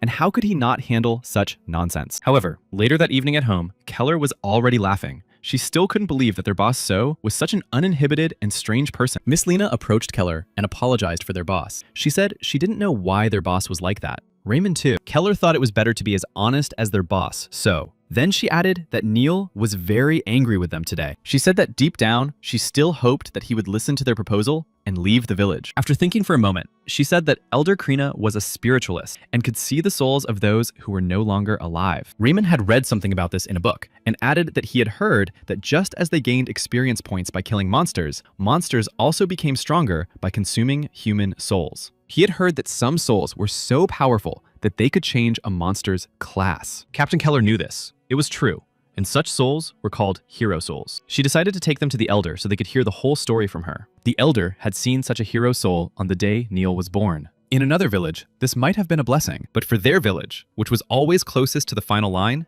it was nothing but tragedy and grief. A village where a hero's soul lives will always be troubled, and if it is captured by a monster outside the wall, it will bring disaster. The Elder told her that night that this could be the start of a major attack. He said that this child must never leave the village, and if he did, no one would be able to hide the heroes. Keller burst into tears when she heard this. She wanted so much for Neil to become a free adventurer. Tears streamed from the woman's eyes. She couldn't understand what this child had done wrong. The Elder said sadly that even though it was a curse, they couldn't put other children in danger. Reeming remembered that Neil had taken the class placement exam with him. He asked how Neil had gotten to the training ground if he wasn't allowed to leave the village. Keller remembered that Neil had secretly left the village the day before the exam. She remembered that day well. She told them the story of how, even as a little boy, Neil had always dreamed of going on a journey. All the children played the usual games in the village, but Neil's dreams were always beyond the village walls. He endured and restrained himself for more than 10 years, and at some point, his patience probably ran out. Leaving the village to take the exam and improve his class, he thought it would open up new horizons and opportunities for him. He was a very skilled strategist. He was very happy with every victory. He could calculate everything in his battles. Raymond told everyone that they had caught Toisagaka during the exam, thanks to Neil. It worked just as he had told the team members. All the participants were happy about this and suggested that Neil join their team. After all, as long as he was with them, they were invincible. Kneeling before the statue after the exam, he dreamed that he would finally be able to become an adventurer and find his path. And most importantly, the monsters would stop coming after him. He had dreamed of this since childhood. Neil imagined how he would get his class, and immediately after that, be able to go to the capital. He decided that as an adventurer, he would explore many new worlds. Then he raised his class, which was recorded in the message window with the entry, Awakening of the Holy Guardian Class. He decided at that moment that regardless of whether it was the soul of a hero or something else, nothing would matter to him now. Raymond congratulated Neil on receiving the title of Holy Guardian. Neil was grateful to everyone who was with him because they followed him. He reached the desired class. He deserved it, and now everyone is talking about him. He was already the best defender, and now he has received the corresponding class. They stood in the square and rejoiced at the successful completion of the exam, when suddenly, Neil was the first to notice a pigeon in the sky. He was alarmed and did not understand why the village had sent a pigeon. The bird landed on his hand, holding an envelope in its beak. Neil realized that the village had already found out that he had secretly left it. Something tugged at his heart. He became anxious. All his dreams flew away in an unknown direction. He thought about his future with horror. He opened the envelope. There was a message for him in one word, recommending that he return immediately. Riemann remembered how pale Neil had turned when he saw the letter. He knew why he couldn't leave the village, but his dreams had overcome his reason. It was too much to bear, and he had always wanted to see what lay beyond his native village. Neil realized that he had to return to his village immediately. He sensed that something had happened. And he was right. Monsters led by Owen had attacked the village. He burned houses and destroyed the inhabitants. The monster was looking for him. He wanted his soul. Everyone else who got in his way was just a trifle. He devoured their souls like a hungry beast, but felt no satisfaction. He paused and burned all the land around him, but still did not find the one he was looking for. He roared furiously, continuing to destroy everything and shouting that he wanted to see the one everyone was talking about. When Neil returned to the village, he did not recognize it. The outskirts were gone, and the bodies of the inhabitants lay everywhere on the ground. What had happened weighed heavily on Neil's heart. He looked closely at all the bodies, trying to find people he knew. Among the bodies lying on the ground, Neil saw his friend Fuse. He immediately ran up to him and lifted him off the ground. He was unconscious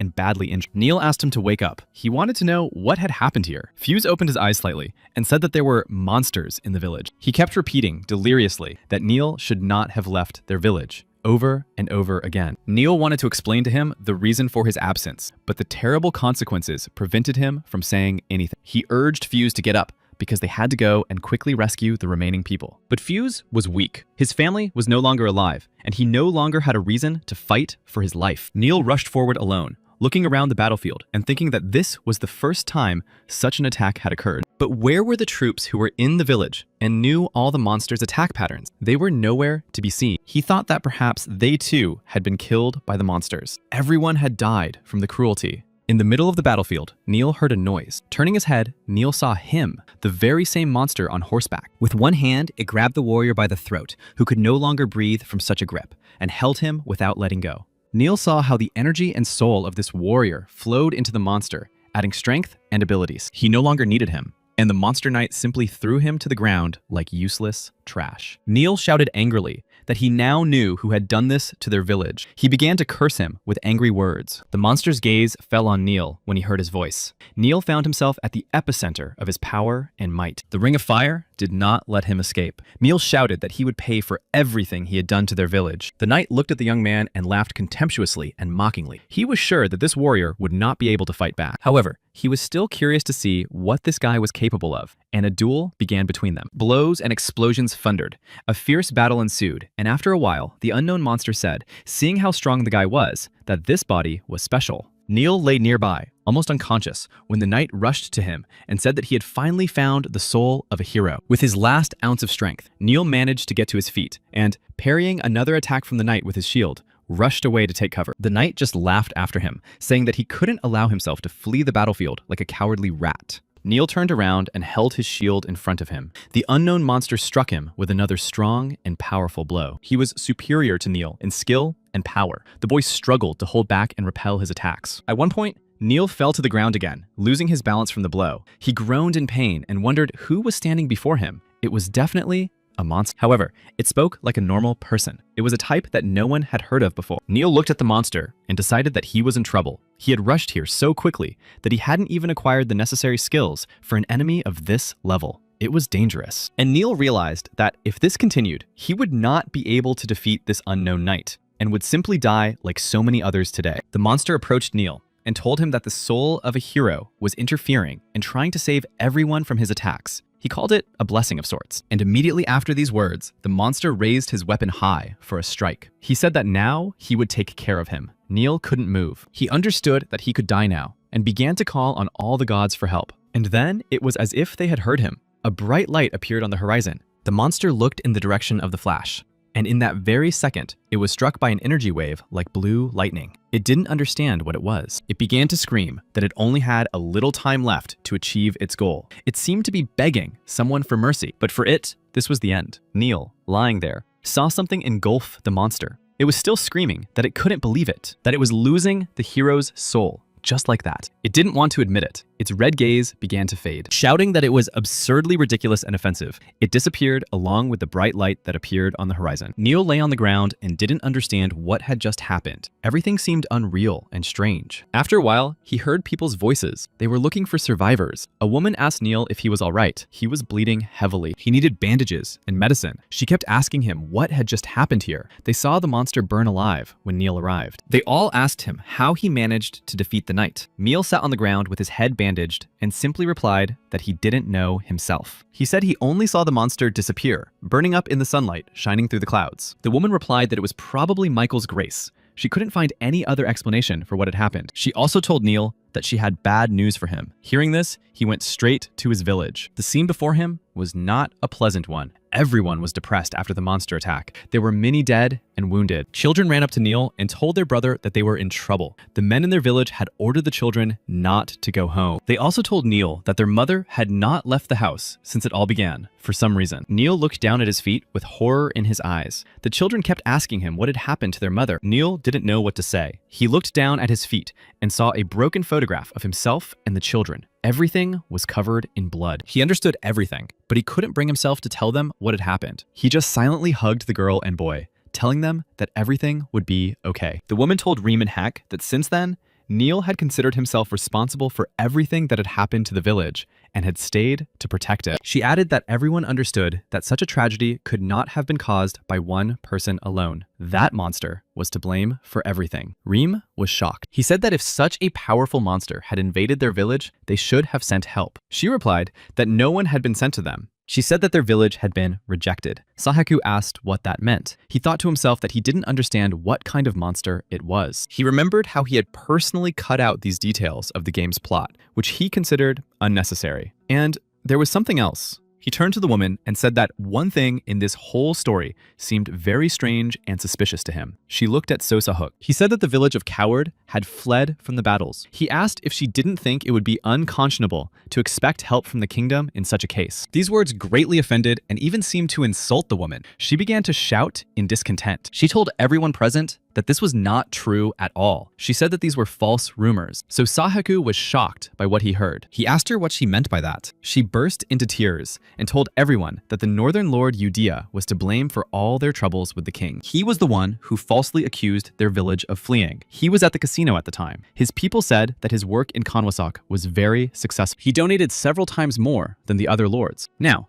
acquiring a large territory was no longer a problem for them. Judas sat at the gaming table and replied that he could not have achieved such results without them. He thanked everyone present and drank wine from his glass. Suddenly, a man ran into the hall and began shouting to the Lord that they had a serious problem. One of the courtiers asked who dared to burst in like that without permission and shout at the Lord. The man fell to his knees and began to apologize. He said he was a guard from the village of Coward. They had discovered something wrong during their shift. He had rushed here immediately to report it. The Lord took another sip of wine from his glass and asked what terrible thing had happened. The man raised his head and, trying not to look the Lord in the eye, said that the northern part of the wall had fallen. The Lord choked on his wine when he heard this. He did not expect such bad news on a day when everyone was praising him. He asked what this meant and whether Mammon's army had invaded their village because of this sudden incident. The man replied that this was not quite the case. He said that the guards had not seen any invasion by the enemy. Lord Udea began to tear at his hair, shouting that he did not understand how this was possible. The wall could not have collapsed for no reason. His aides said that this matter must be hushed up immediately. The laws of control were very strict. On the day the king found out about this, and that the Lord had failed to deal with it, disaster would befall him. The Lord could be beheaded immediately, not to mention that he would not be given the territories promised to him earlier. This infuriated Lord Yuri. He asked how many guards already knew about the shadow. The man replied that no one knew yet, only the night shift brigade. The Lord looked at the man and replied that this was very good. In the current situation, they had no choice but to destroy more parts of the wall. The Lord's statement surprised the guard. He asked Yuri what he meant. The materials for the walls could only be obtained from the capital by air. It had to be a special brick made in the Vatican. The Lord thought for a moment. He knew that in the end, if repairs were necessary, his poor management would be exposed. But if the wall collapsed during the capture of the monster from the north, that would be different. He shouted to everyone that a great battle had supposedly taken place here because of the monster. It had failed to overcome the resistance and fled to the sea. They arrived there. The Lord ordered them to leave as many traces of a fierce battle as possible near the wall and to tell the other guards about it. But that was not all. A man approached him and said that the kingdom would ask why he himself had not called their army for help. He pretended not to understand what he was talking about. He replied that he had actually called the army. His colleague did not understand what he was talking about and was very surprised. Lord Judah simply replied that Coward was the closest village to the north, and that suited him fine. He declared that from that moment on, Coward would no longer obey his orders as Lord and fled the battlefield. From that time on, the village became known as the Village of Cowards. Keller told this story to everyone, so Saho and the others listened attentively. So Sahyo decided to sum up and said that it was because of the northern lord Yudia that the village had been rejected by the kingdom, but they managed to defeat the monster that attacked the village. This story was about how to live a happy life with the help of holy powers or something else. And now they are seriously asking him to believe in it. So Sahuk did not believe in such things, just as he did not believe in the Bible. Keller understood So Sahuk's feelings. She said that one after another, events had occurred that were difficult for outsiders to believe. However, they did not sit idly by. They sent envoys to the kingdom several times to request an audience, but none of them returned alive. Lena guessed that this was a warning for them to remain silent. The Northern Lord turned out to be more powerful. Raymond couldn't believe that this man was really a lord. How could he treat people like that? Keller said that after that, they focused on protecting the village because they could no longer trust the kingdom that had been deceived by such an obvious lie. Raymond suddenly asked what had happened to the monster. After talking to Neil, a search was conducted throughout the village, but they found no trace of him. He did not return for several years after that. Everyone thought he had fallen. Perhaps he had died after the first attack. Raymond asked her why Mr. Neil couldn't leave the village. So Sahiku sat on the ground and tried to untangle this web of events. He didn't understand what was going on. Keller said that Neil was the only one who still believed that the monster was alive. It was already late at night, but they had not yet gone to bed. Lena realized that the damage to the village was much greater than they had thought. She turned to Sosahuk and asked what they planned to do next. Sosahuk's head was spinning from the overload of information. It was becoming increasingly difficult for him. He wanted to give up and move on to the next village. Raymond stood nervously to one side and finally turned to the chief. He knew very well that Sosaheku hated wasting time and liked to do everything quickly. However, he wanted to help Neil. He felt that it would hurt his heart if they left him alone without help. Lena looked at him with sympathy. So Saheku was annoyed that Raymond was reacting this way to what was happening. A few pitiful stories and he was ready to come to the rescue. He shouldn't have come here, but now there was no choice. So he ordered Raymond to ask someone and find Neil's house. Raymond's joy knew no bounds. He threw himself into Sosahuk's arms. Sosahuk couldn't stand it. It would have been better without it. After asking the residents where Neil lived, they found his house. Neil was busy making a crossbow at the time. A knock on the door distracted him from his work. He wasn't expecting anyone and didn't know who had come to his house so late at night. He asked who was at the door, saying it was late. So Sahuk answered, followed by Raymond and Lena. When Neil saw them, he slammed the door shut. The guard was angry with Sosaheku, whose behavior had infuriated him. Raymond and Lena tried to calm him down. So Saheku was relentless. He shouted at Neil not to be upset about the recent altercation. In fact, he had come to apologize and ask for forgiveness. Neil thought for a moment and opened the door. He asked why they were making so much noise. He asked them to be quiet because he had 2 small children at home. He looked at the guests from behind the door. So Saheku's question caught Neil off guard. He asked directly about the monster Neil had seen. It was on a horse and holding a spear. If Sosaheku was right, the monster was capable of destroying the remaining village, including the children who were now sleeping in his house. Neil immediately changed his behavior and asked them to come inside. He understood that such things were definitely not to be discussed on the porch. The house was very warm. A fire was burning in the hearth, and a kettle was warming on the grate. Neil tried to be hospitable. The guard made 2 mugs of tea and served them to Raymond and Lena. He ignored Sosaheku with the refreshments. Neil had no intention of treating Sosaheku any differently. Neil sat down at the table, ready to listen to him. They said they had decided to visit him after hearing the story from the villagers. He didn't even have time to do anything to defend himself. Sosaheku said that if he had been smarter, he would have told them himself. The name of the monster he saw was Olnaet. He is one of Mammon's direct subordinates. Once he has a target, he will not rest until he achieves his goal. He craves it and becomes obsessed with it. Chief So added that he himself did not know why and how it suddenly disappeared during the first attack. He added that as long as Neil was alive, it would attack the village again and again. So Saheku knew this for sure. Neil did not know if he could believe Sosaheku's words. He did not trust him and did not even try to hide it. So Sahuk understood his doubts about his words. He asked Neil what guarantee he had that Olnaet would not attack tomorrow. And he was right again, because at that very moment, high in the mountains, Olnaet was holding a meeting with the other bosses. At the threshold of the kingdom, behind closed doors, stood a figure in white robes, resembling a hooded cloak. It was Mammon. He ordered Olnate to come out. He added that he had decided to free him, but in exchange for a service. Olnate had been imprisoned for many years. He had angered Mammon, who punished the monster for not bringing him the soul of a hero as a gift. However, he was given a chance. Neil sat by the fire in his house and asked Raymond if they could all trust this man's words. Raymond replied that when it came to monsters,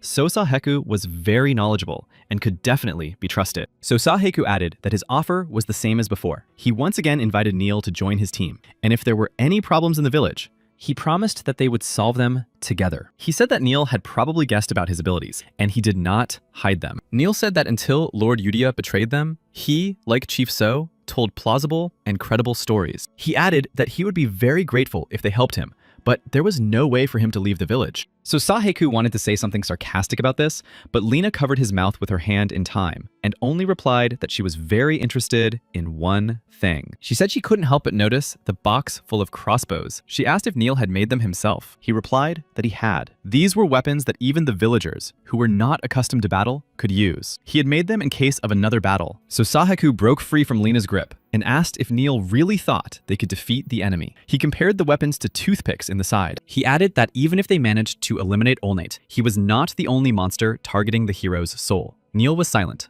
lost in thought. Then, lowering his head, he said that he did not think so. He wanted to say something else to Sosaheku, but then the door to the room opened. Neil was called. Everyone present looked toward the door and saw two children standing there. They were his sister and brother. Surprised and frightened, they asked Neil who all these people in their house were.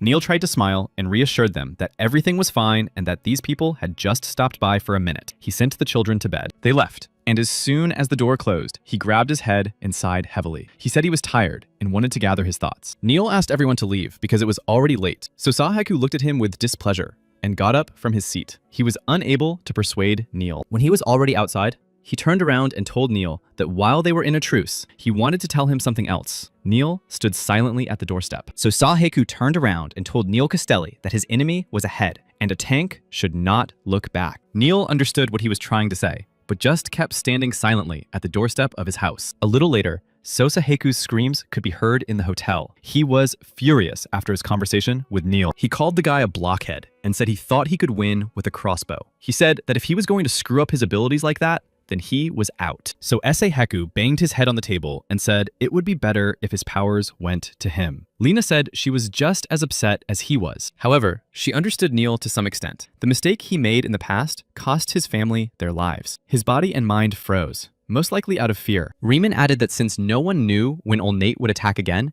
he was probably worried about leaving the village again. Lena became sad. She said it hurt her heart. And then there was Fuse, whom they met on the road. The guy asked them to take Neil out of the village. He begged them. So Saheku held his hand and listened as Fuse tearfully begged them to take Neil away, who was stuck in the village because of the words he had said to him back then. Riemann added that it would be better for everyone if Neil were more open with people. So Saheku, lying on the table and lamenting, asked Raymond what he meant by open. He thought for a moment, then suddenly stood up and asked Raymond why he had decided to follow him. Raymond thought for a moment, and then replied that he simply believed in him because he had saved the village. Raymond remembered the feeling he had experienced then. He was ready to follow Mr. So anywhere. So Sahuk asked Lena the same question. She replied that she had made up her mind because he had saved her life. The girl added that if it weren't for Chief So, she would now be food for goblins. These answers from his teammates encouraged Sosahuk. And, as always, a cunning plan regarding Neil was born in his head. He immediately put on his cloak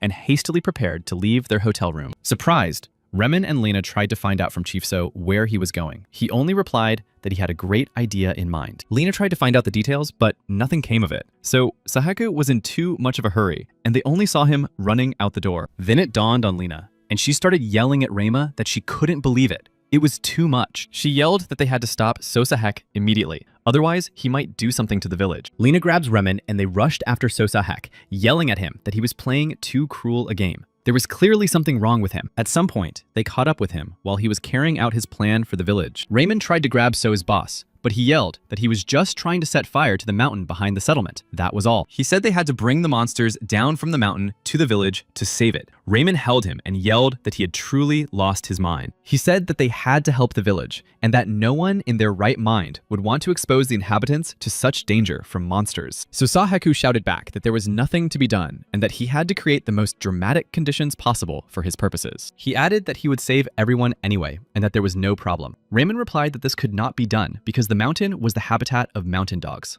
If they were angered, they could destroy the village with their pack. So Saheku promised in response that he would catch them all. He asked the two of them not to interfere with him. He wanted Neil to take the bait. Lena just watched and was surprised by this approach. So Saheku remembered the crossbows and Olnayat. He remembered that Neil could not be defeated by such means. He called him a narrow-minded man again and said that there was no other way with him. He asked Raymond to let him go. Raymond replied that he would let him go, but that he had to be vigilant. He only asked how they were going to put out the fire on the mountain afterward. So Saheku didn't think about it. He turned around and asked Lena for help. She just replied that he was crazy and that she had no such skill at all. She suddenly thought about it. Then she said she could smell something burning. At that moment, both she and Raymond realized that it was all in vain. So Saheku replied that he had everything under control. He added that he hadn't lost his mind at all. However, when they all turned around to look at the fire, they were stunned. Raymond peered into the darkness, and suddenly, everything changed. He told his boss that a bright light had just flashed in the village. So Saheku noticed it himself, as did Lena,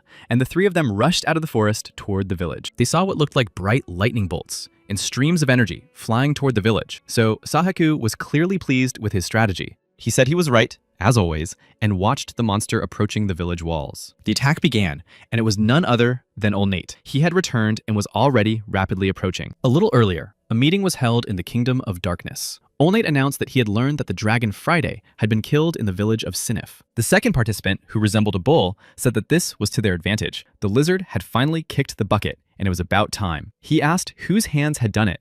The third participant replied that he had been defeated by Raymond Gustav, the young elder of the village of Sinif. They clearly did not expect this from the young man. Until then, he had been unable to put up a defensive barrier, but one blow that day turned Friday to dust. One after another, numerous formations were destroyed. Key monsters of the Eastern camp were dying, one after another. It was a familiar situation.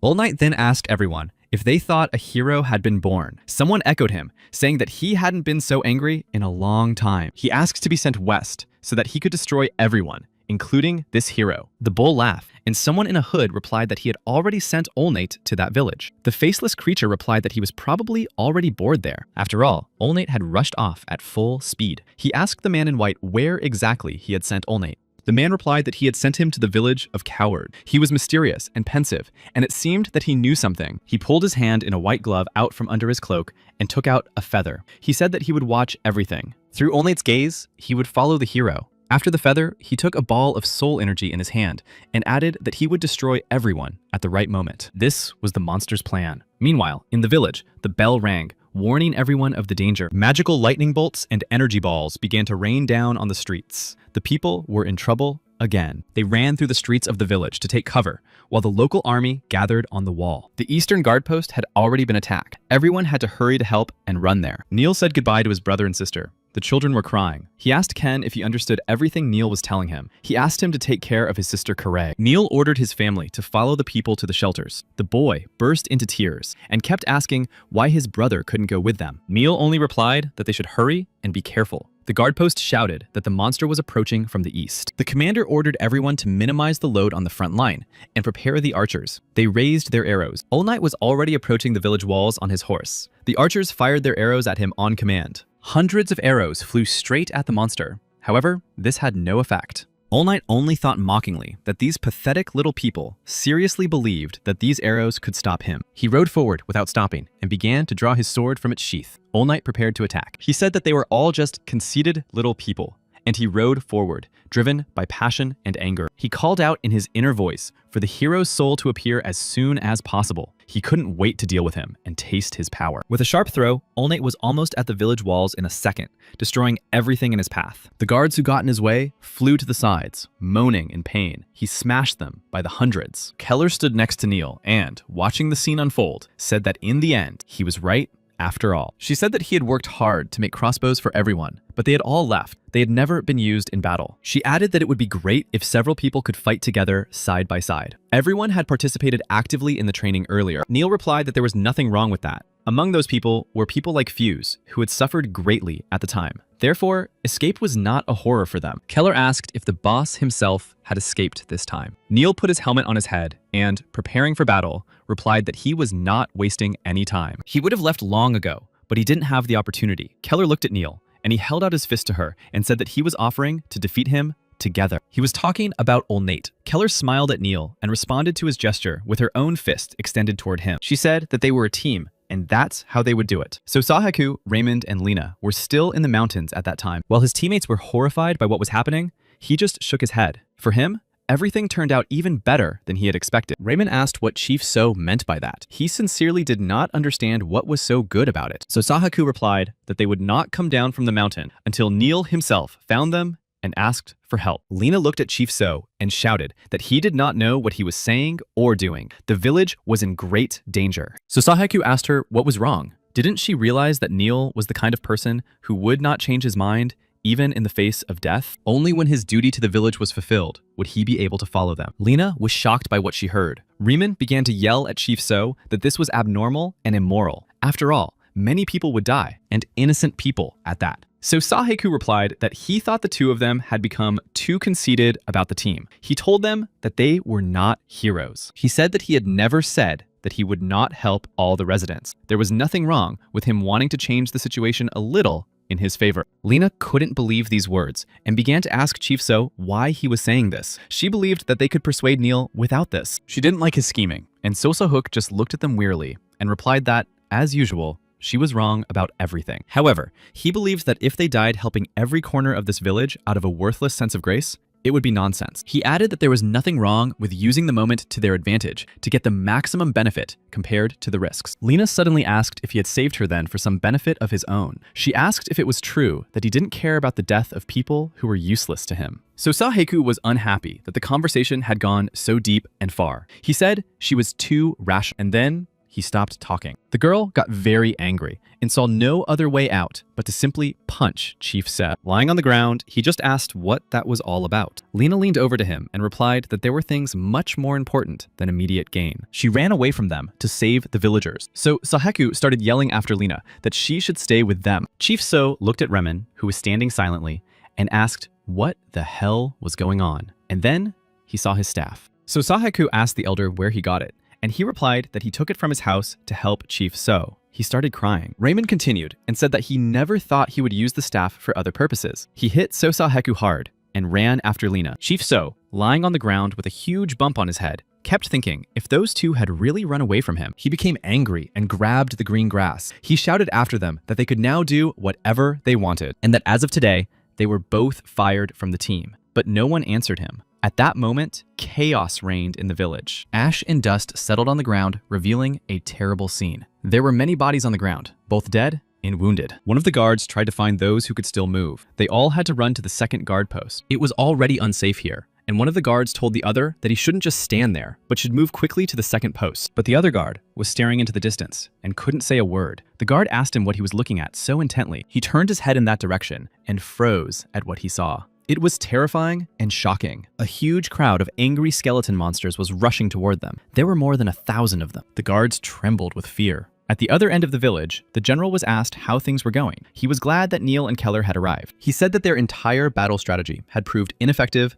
and pointless. Olnate had thrown his spear just once, and already there were so many dead and wounded that it was beyond comprehension. After the first attack, they captured the first guard post. He sighed. The commander added that if the monsters took the second guard post, it would be the end. Neil asked if there had been no news from the Vatican or the capital yet. The commander replied that there were no reinforcements at the moment. He added that the kingdom's goal was to show those who disobeyed them and set an example for the other villages. The monsters were already climbing the wall of the post. The commander said that they had only one choice, to fight alone or die here today. The battle between the monsters and the guards began. It was bloody and brutal. Olnate, watching everything from the sidelines, thought that these people were scum, more like insects. He decided that they couldn't figure out Mammon's train of thought at all. He rushed forward to the village walls. All Might did not understand what Mammon was waiting for. After all, they were the most important ones. He threw his spear again. The enormous force of his blow suddenly collided with a new flow of power and energy and was repelled. All Might did not understand what had happened and just stood silently in bewilderment, waiting to see what would happen next. Then, when the dust cleared, a warrior in armor and with a shield in his hands appeared before his eyes.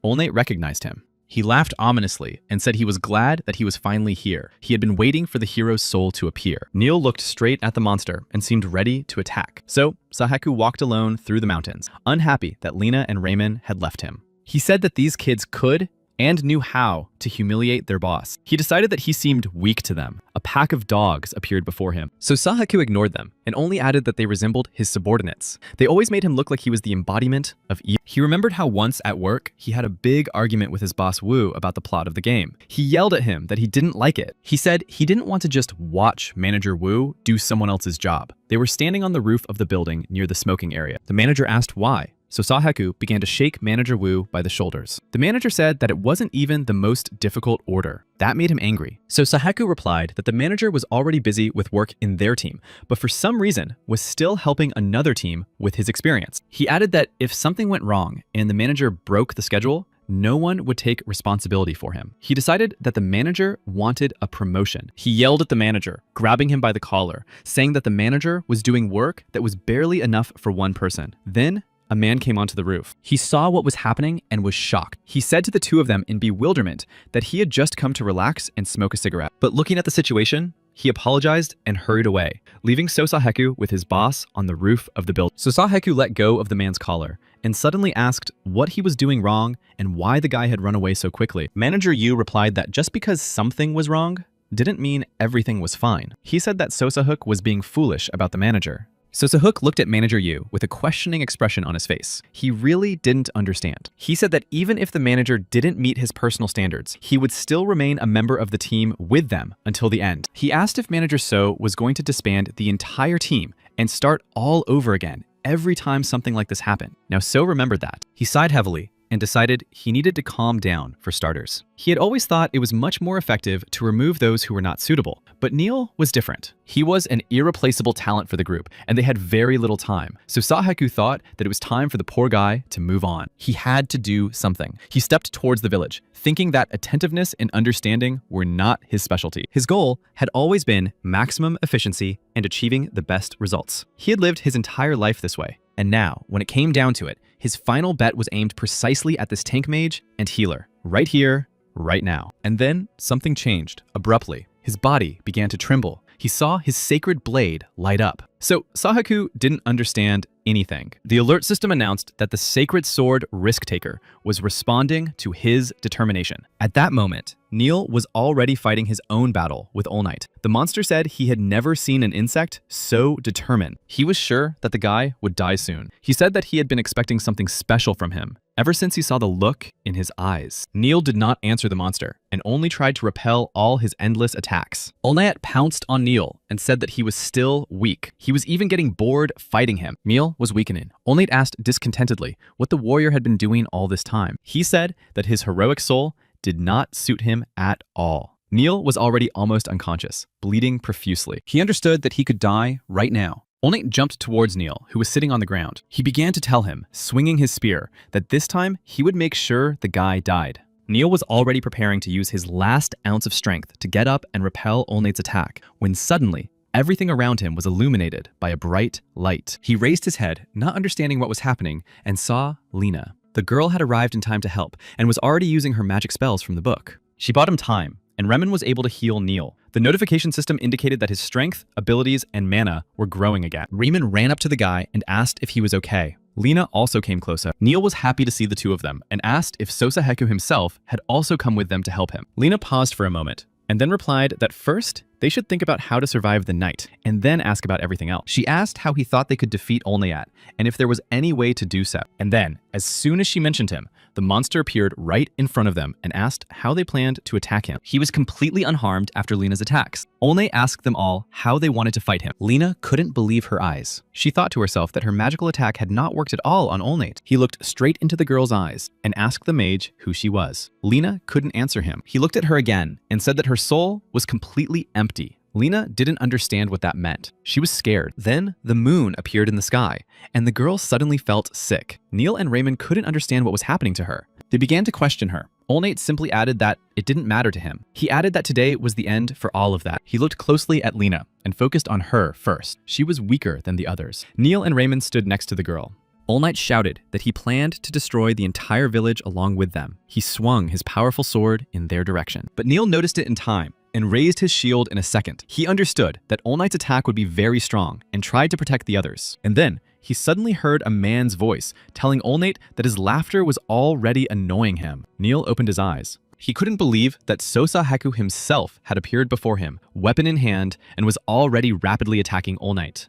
Sosahaku had noticed in advance where the monster's spear would fly and threw himself in that direction with his whole body. He was able to withstand its tremendous power. Droplets of water appeared on the sacred blade. None of those present understood what was happening before their eyes. So Sahaku fought Allnight like a hero. At one point, he literally hung in the air in front of his team, holding the sacred blade in his hands. He was completely enveloped in water. Neil, Riemann, and Lena watched Sosahaku's appearance with surprise and delight. Riemann had hoped until the last moment that Chief So would come to them. 10 minutes earlier, the notification system had asked Sosahaku if he wanted to help his comrades in trouble and save the village. Holding the glowing sacred blade in his hands, he replied that he agreed to go there and fight the monster. He asked why the further he went, the more new things appeared. He did not understand who had set these parameters in the game and when. The notification system told him that the sacred blade, Risk Taker, was about to evolve and he would gain new abilities. So Haycock asked to wait at least a minute to figure everything out properly, but the blade began to glow even brighter. Chief So shouted that he sincerely did not understand what was happening to him and his weapon.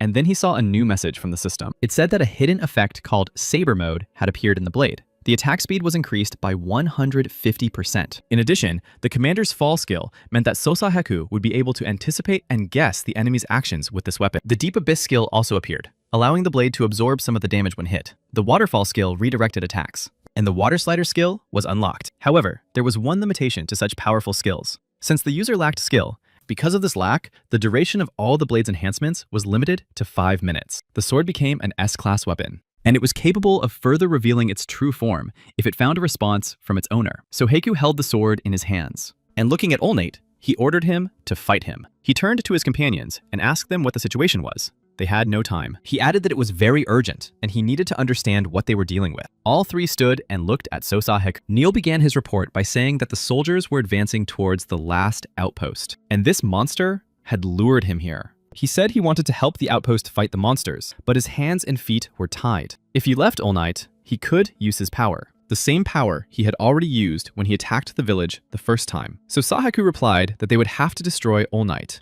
And before the last outpost collapsed, he asked Lena if she could continue fighting. She didn't look very strong or healthy. However, the girl tried to pull herself together and replied that they could all rely on her. So Sahaku said that would be great. She would definitely help them in their fight against the monsters. Then, Lena and Riemann noticed water droplets in the air. It was surprising. Riemann asked Chief So what it was. He only replied with the power of thought that this ability allowed everyone to hear his commands. The duration was short, so he would not be able to stay with them for long. Since Allnight was only vulnerable to physical damage, magic had to be used only against the ghost troops. So Sahaku asked Lena and Raymond to use their mana wisely and control all their powers and strength. He asked the guys not to overdo it. They looked at Sosahaku, and all three, including Neil, replied that they understood. They were ready for further battle with Allnight under the leadership of Chief So. Then the monster, noticing the glow of Sosahaku's soul, suddenly said that it was truly an amazing sight. He added that he did not understand where this man came from, but he had never seen such a bright, burning soul before. Allnight also said that if he managed to destroy them all,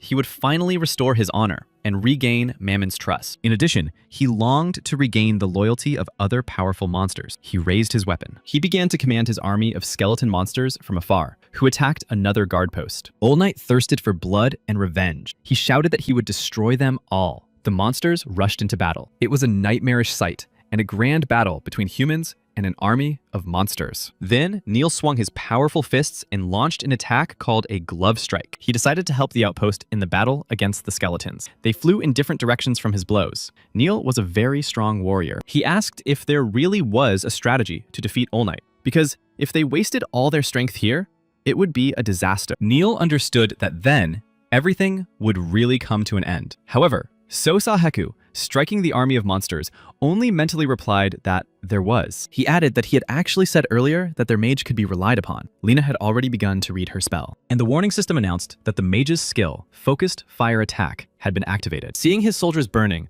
Olnate declared that despite being an empty shell, this mage had certain talents. He ran straight into the attack and saw Sosa Heku flying towards him with a sacred blade in his hand. Olnate wanted to deal with them all as quickly as possible and went on the offensive. So Saheku told him to stop staring at their mage. He was angry at the monster and wanted to anger him too and divert his attention to himself. He succeeded, and Olnate rushed at him. He yelled at Sosaheku to shut up and hit him hard. Chief So jumped aside and hit the wall. He sat there and said that it seemed like madness. How far can a person be thrown? He experienced Olnate's powerful attacks and thought that they would not be able to defeat him. He understood that he was very good at close combat. So Saheku also realized that magic had no effect on this powerful monster and immediately thought that he didn't understand who had invented it. Chief So barely held on to the last outpost and, looking around, saw the villagers still fighting off the monster. He decided that, despite everything, the people were holding up well, which was unexpected for him. And then he saw a woman on top of the wall. She was shouting something at him. So Saheku did not recognize her at first, but he heard her shout to Chief So to take something. So Saheku realized that it was Keller. She threw a shield down to him from above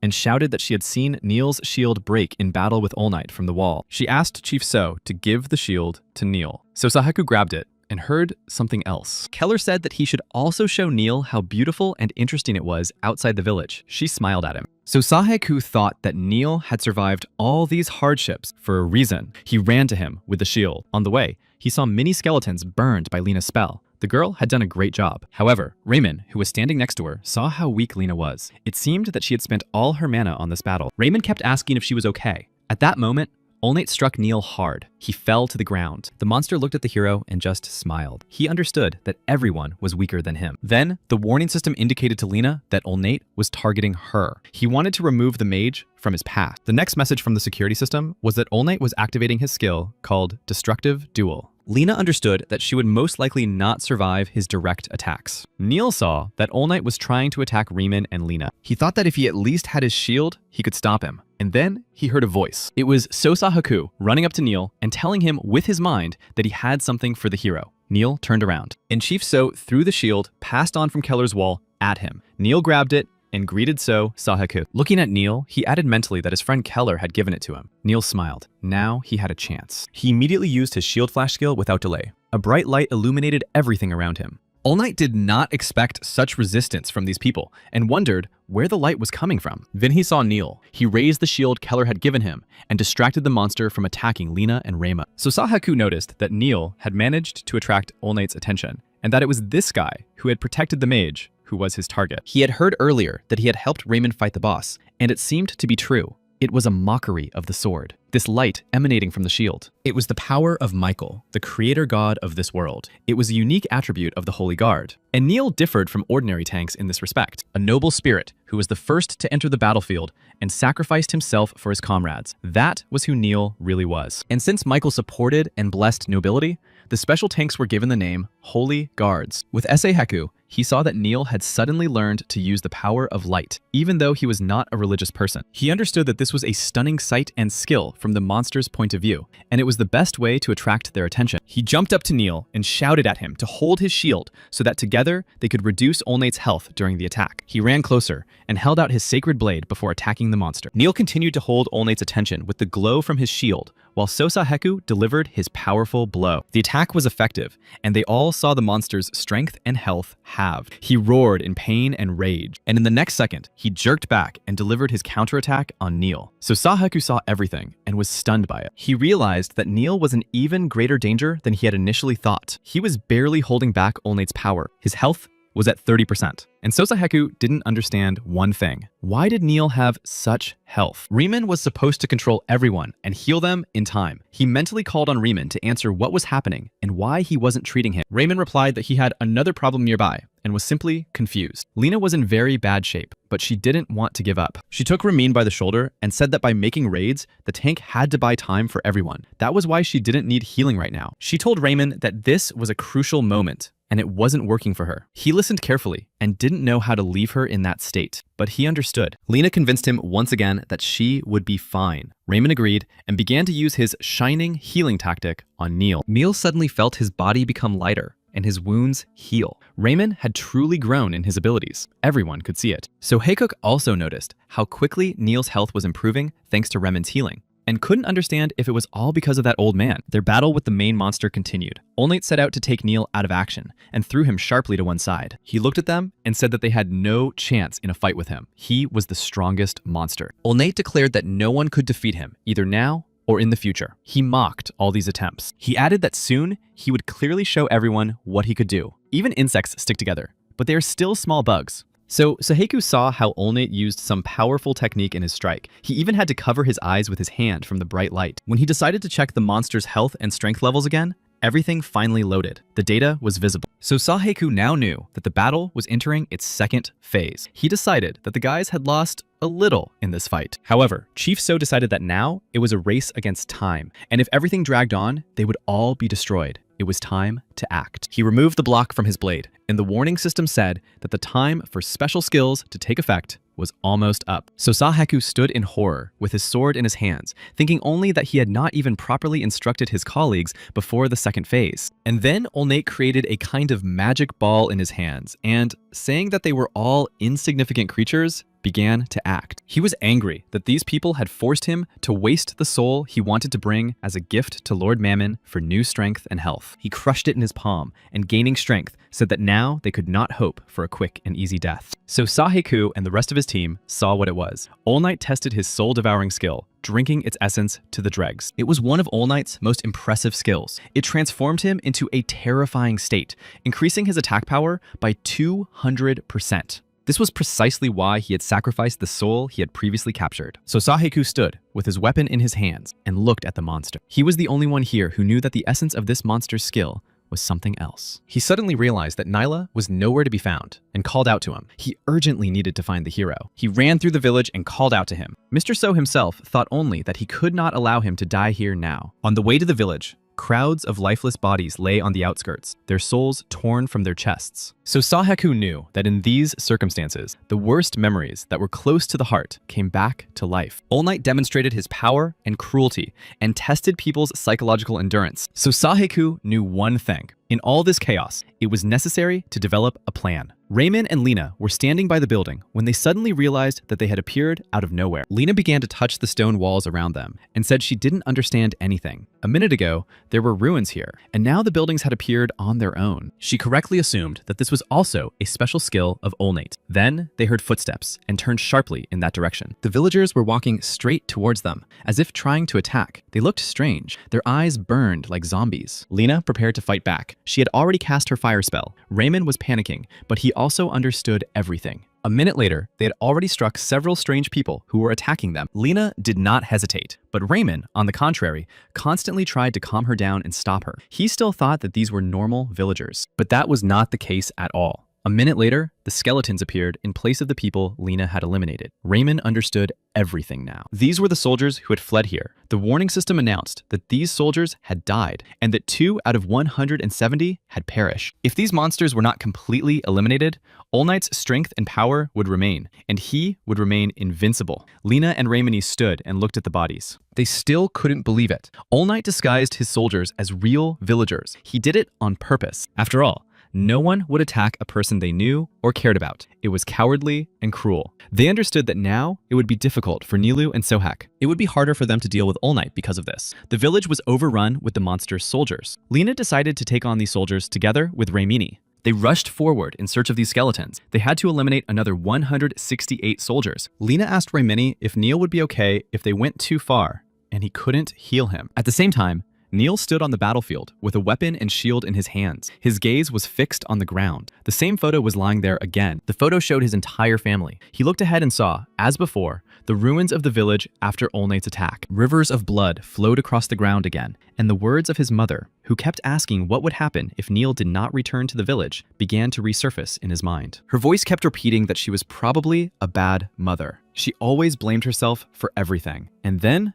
Olnate laughed. He asked the hero what it was like to feel and hear this over and over again. He mocked Neil like he was a poor little boy. The boy stood with his head bowed and didn't even realize that this was an elaborate illusion created by the monster. The monster asked him how he could hear his mother's words. In his opinion, they were the last words she had spoken in her life. After all, she had died then. Neil completely lost his composure because of this and rushed straight at All Night with cries of rage. And that was exactly what All Night was waiting for. He parried Neil's lightning-fast attack and in the next minute struck him with his powerful lightning bolt. The blow was devastating. Neil fell to the ground. All Night just laughed and kept saying that people were really boring. The monster approached and stood directly over Neil's body. He looked down at him and said that there was only one thing he still regretted. He said he regretted not finishing the guy off last time. He was about to wish him well and swing his spear. But then, Sosaheku suddenly appeared and stopped him. He arrived just in time and saved Neil's life. He kept asking who this All Night was. Chief So declared, striking the monster blow after blow, that he had no right to destroy heroes in this village or anywhere else. All Night, who looked like a huge centaur, turned around and looked at Sosaheku, telling him that the guy had a good punch. But his strength had not diminished. Chief So could clearly see all his strength and health stats. They were high. He seemed invincible. But Sasaheku noticed one thing. Even in All Night's current state, he could still distract him. At the moment, Neil was saved, and that was the main thing. All that remained was to develop a strategy. To deal with All Night in a state of soul devastation, they would have to deal with his soldiers as well. Within a radius of 30 meters, they had all been turned into villagers. Their souls had been emptied and reversed. All Night used his subordinates as a shield to buy time to activate his last skill in the area, Cry in the Night. So Saheku tried his best to use his blade to counter All Night's attacks. He was at his limit, but all he could think about was that they shouldn't waste any more time. And in general, he thought it was his mistake. He was supposed to inform all team members about this before the buff wore off. He kept wondering why he was so bad at communication. Lena and Riemann did everything for him. He understood that she was very quick-witted and most likely took on the job of dealing with the monster soldiers. But Sosaheku understood that her mana would most likely run out quickly. The same was true for Raymond's powers and abilities. Since he and Neil were out of reach because of the buildings, Raymond had to constantly activate his large-scale healing. It was difficult. Neil had received a practically decisive blow, and it happened because of his emotional turmoil. If this continued, Neil would end up in an abyss. It would be difficult to get him out of it. So Saheku started yelling at the guy. He tried to wake him up and shouted insults. He wanted him to wake up, saying that otherwise they would all die because of him. He began to urge him that a holy guardian is not the kind of person who falls because of something like that. Chief So yelled at him to wake up. He himself only had 34% health left. He thought that he simply had to save Neil. So Saheku knew that no matter what, this was the best choice for everyone, even if he himself did not agree with something. Time was running out, and All Night's soldiers were advancing. There were still many of them. Lena also understood that if they continued in the same vein, everyone would be destroyed. All Night had not yet had time to use his final skill, but there was little time left before that. Lena sensed someone behind her. She had to deal with All Night's soldiers quickly, and then she heard the sound of crossbows. So Saheku heard it too. He turned his head toward the outpost. The sounds were familiar to Nailu. He just didn't understand where they were coming from. He finally opened his eyes and returned to reality. The crossbow bolts quickly eliminated All Night's soldiers. Lena turned around and suddenly saw Fuse. He told her that it wasn't over yet, and he had warriors with him. The warning system reported that more than 15 skeleton soldiers had already been killed. Lena recognized him, of course. She had met this man when they first arrived in the village that evening. He begged Sosaheku about Nile. He sobbed, saying that the hero was trapped in the village and that it was all because of what he had said to him back then. He cried like a child because he blamed himself for Nile's current situation. He was wounded and broken. Lena was glad to see Fuse and the other fighters. She asked if all the villagers were supposed to evacuate. She wanted to know how they got there. Ryman stood nearby and listened intently. Fuse replied that Keller had brought everyone there. If it weren't for the shortcut that only they knew about, they wouldn't have been able to arrive in time to help. He told them that they should all go to Sosahek. He said that they should follow him, and he would accompany them. The warning system reported that more than 24 Olne soldiers had already been killed. Fuse and his men were doing a great job. A little later, they had already killed more than 67 ghosts. Then, 98 of them were killed. The crossbows that Neil had built for the villagers were now in their hands. Soon, they had eliminated about 154 Olne soldiers. And then, finally, The warning system informed everyone that they had all been wiped out, all 170 of them. So Heku, fighting, could not understand what was happening. He realized that all the soldiers had been destroyed and decided that it was Lena. He had always believed that she could not use her magic outside the area, but he was glad that all 8 soldiers had finally been destroyed and that he could still fight and had not died by this time. Although the buff was gone, the remnants of his skills were still present in his sacred blade. And then he heard the voice of the warning system. It announced that the main skill of those willing to take risks had been activated. The water slider was active. And Sosa Heku couldn't miss the chance to take advantage of it. He struck Olnate with a lightning-fast blow. Olnate was no longer invincible. He began to lose his strength and health levels. Keller was already running towards Neil, who was lying on the ground. He was still on the verge of reality and Olnate's delirium, but he couldn't get to his feet. When she helped him up, he asked her why the villagers had done this. He wanted to know what was going on. He asked her what had happened to the last outpost and to the captain. She looked at the hero silently and sadly. He asked again what had happened, and then Keller, with tears in her eyes, began her story. She said that the captain was no longer alive. He had done everything possible to save the outpost, but time was running out. He was only able to open the way. But the price of this act was his own life. The captain had no other choice. 15 minutes before everything happened, terrible events were unfolding at the second guard post. Skeleton monsters were climbing and climbing the wall. There were hundreds of them. At one point, Keller noticed a darkening in the sky and reported it to the captain. He looked up and saw it too. They understood what it meant. They had seen the exact same phenomenon on that day. That was when their village was first invaded. Shortly after, something darkened the sky. There was a powerful explosion. That was when Neil saw it as he bent over the wounded fuse on the battlefield. By the time he arrived, many residents had already died. The captain told Keller that they could not allow themselves to witness such a catastrophe again. He ordered Keller to retreat with the remaining surviving soldiers. It seems that by that moment, a terrible but only possible plan had already formed in his mind. Keller begged the captain to reconsider and said that she did not want to abandon him under any circumstances. She shouted that she would stay and fight alongside him until the very end. But he replied that he had not told her to give up the fight. He said that she should give the crossbows he had made for Neil's future to the villagers. Thanks to the adventurers who had come in search of Neil, there would be no more skeleton soldiers as reinforcements. It was thanks to them that they had been able to hold out for so long. He added that they couldn't afford to miss this chance. It was a great opportunity to defeat the enemy,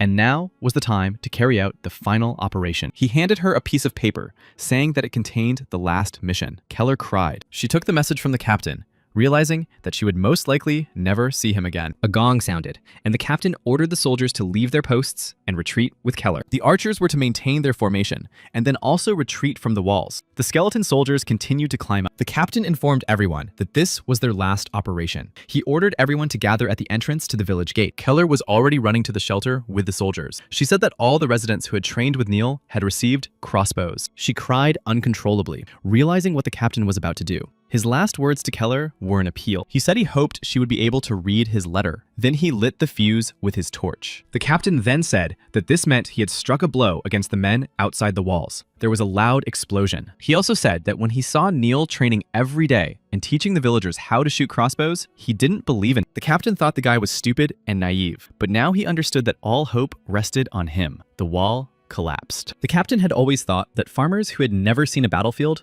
understood nothing about fighting. Skeletons fell from the explosion down the wall. They were buried under the rubble. Despite the fact that the captain had strong soldiers who had survived the night battles, Neil still trained the residents. He did not rely solely on the army. And now, when the arrows of these very residents of the city began to hit the enemies and their targets, everything changed. The captain immediately realized that he was wrong in his opinion about this hero and his actions. He changed his mind about him. Neil once told him that it takes more than specially trained professionals and soldiers to defend a village. Keller was already in the forest with them and began to call on the other residents to join them and fight for their land and their village. She told them about the goals of the latest operation and the sacrifice made by the captain. She sought support and help from the people. The people began to ponder her words and appeals. Keller was looking for volunteers. After all, the captain also hoped that everything would work out. He always said that they all had to fight together that time, as one. The village's last guard post was tall and sturdy. It would be difficult for any army to get through it. The captain believed that if they managed to push it forward and knock it over,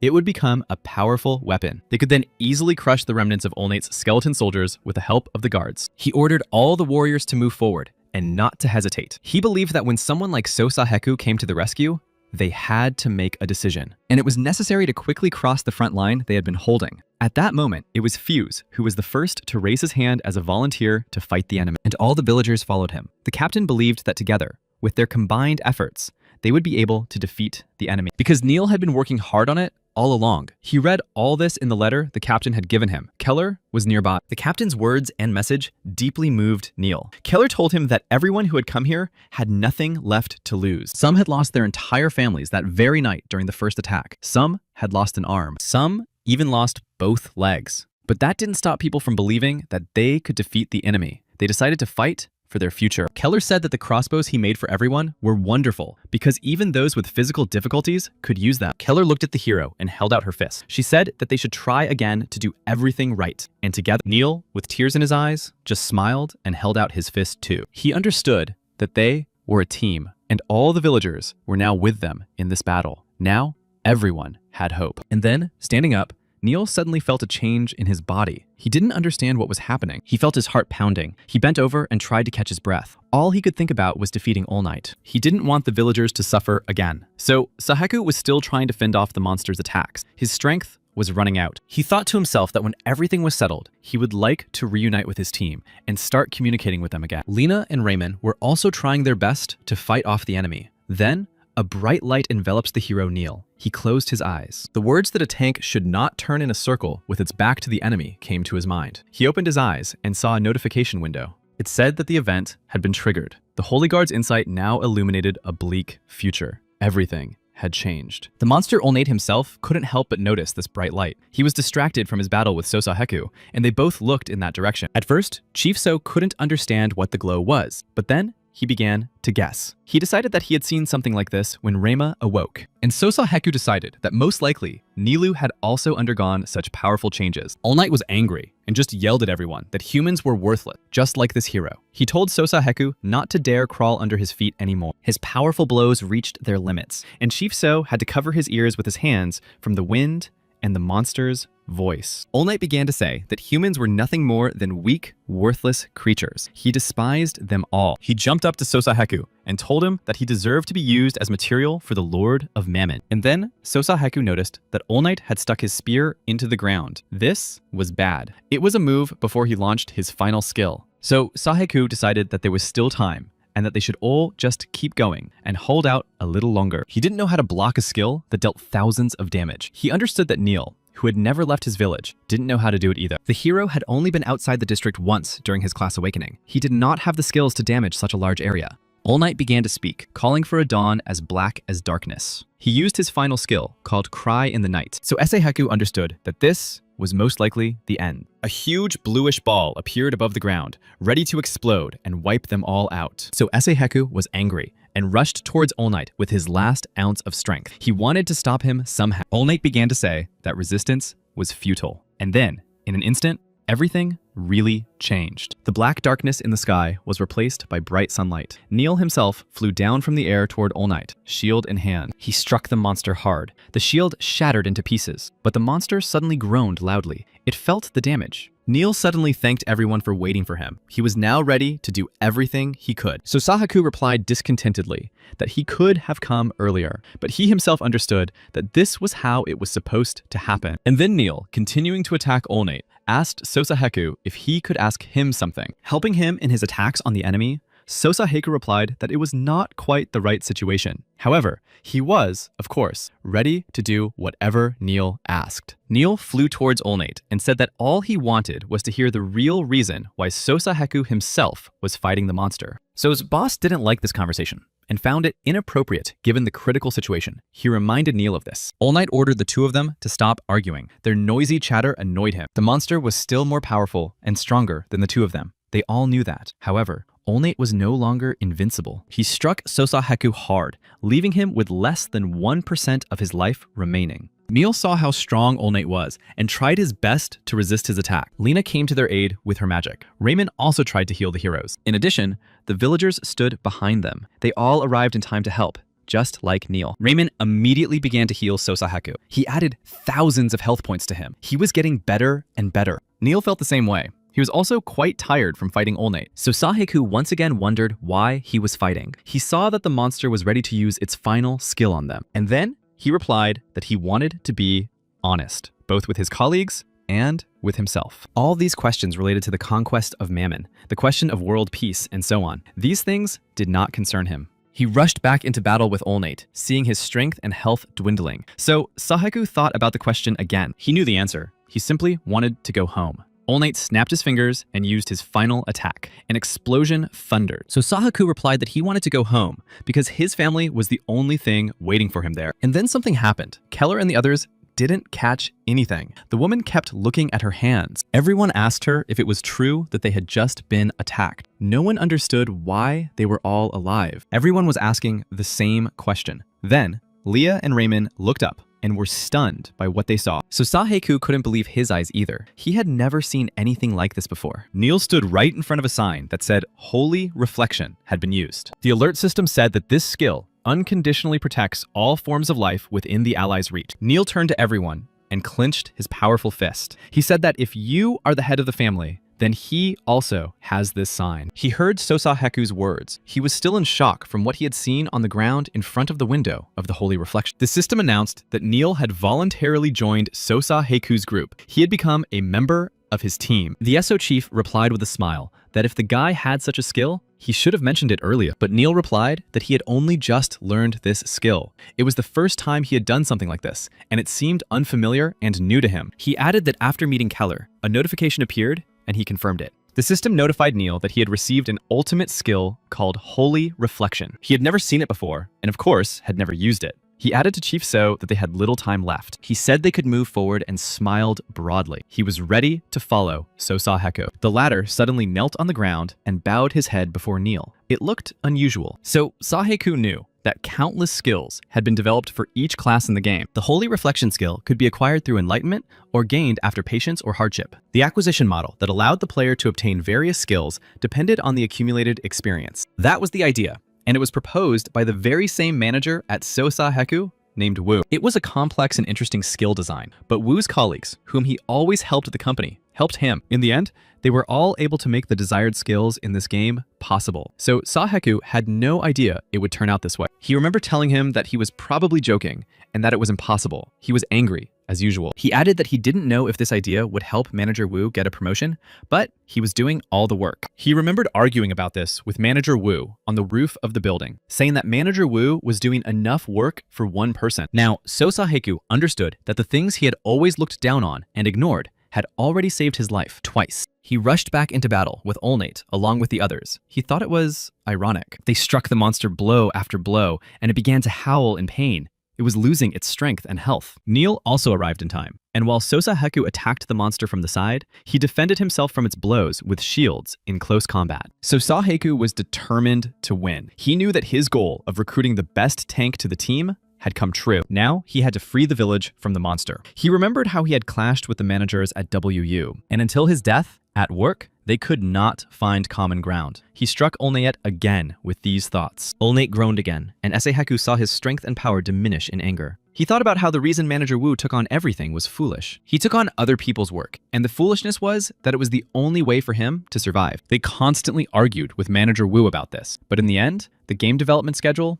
was delayed. The director's position was shaken, and Sosaheku himself was furious. He thought of Wu as a pathetic and irresponsible person. He considered him simply incompetent at work, and would never have thought that it was this manager who would help him. He always sat at work, and when he met him in the corridors of the company, he felt nothing but hatred for that man. But whether then or now, Sosaheku believed he knew everything, and thought he would be right no matter what. He was pathetic and arrogant. And only now did he understand all this. They were again hit hard by All Night. However, they were able to fight back. At one point, Sosaheku fell to the ground, exhausted. He sighed and shouted at Neil to deliver his final blow. And the hero, named Neil Gastellium, holding his sacred shield in his hands, rose into the air and delivered it. All Night couldn't believe it. He shouted that this couldn't be happening and that it was complete nonsense. He saw Neil's eyes burning with rage and power. All Night understood that the end was coming for him. A powerful explosion thundered, illuminating everything around it with its light.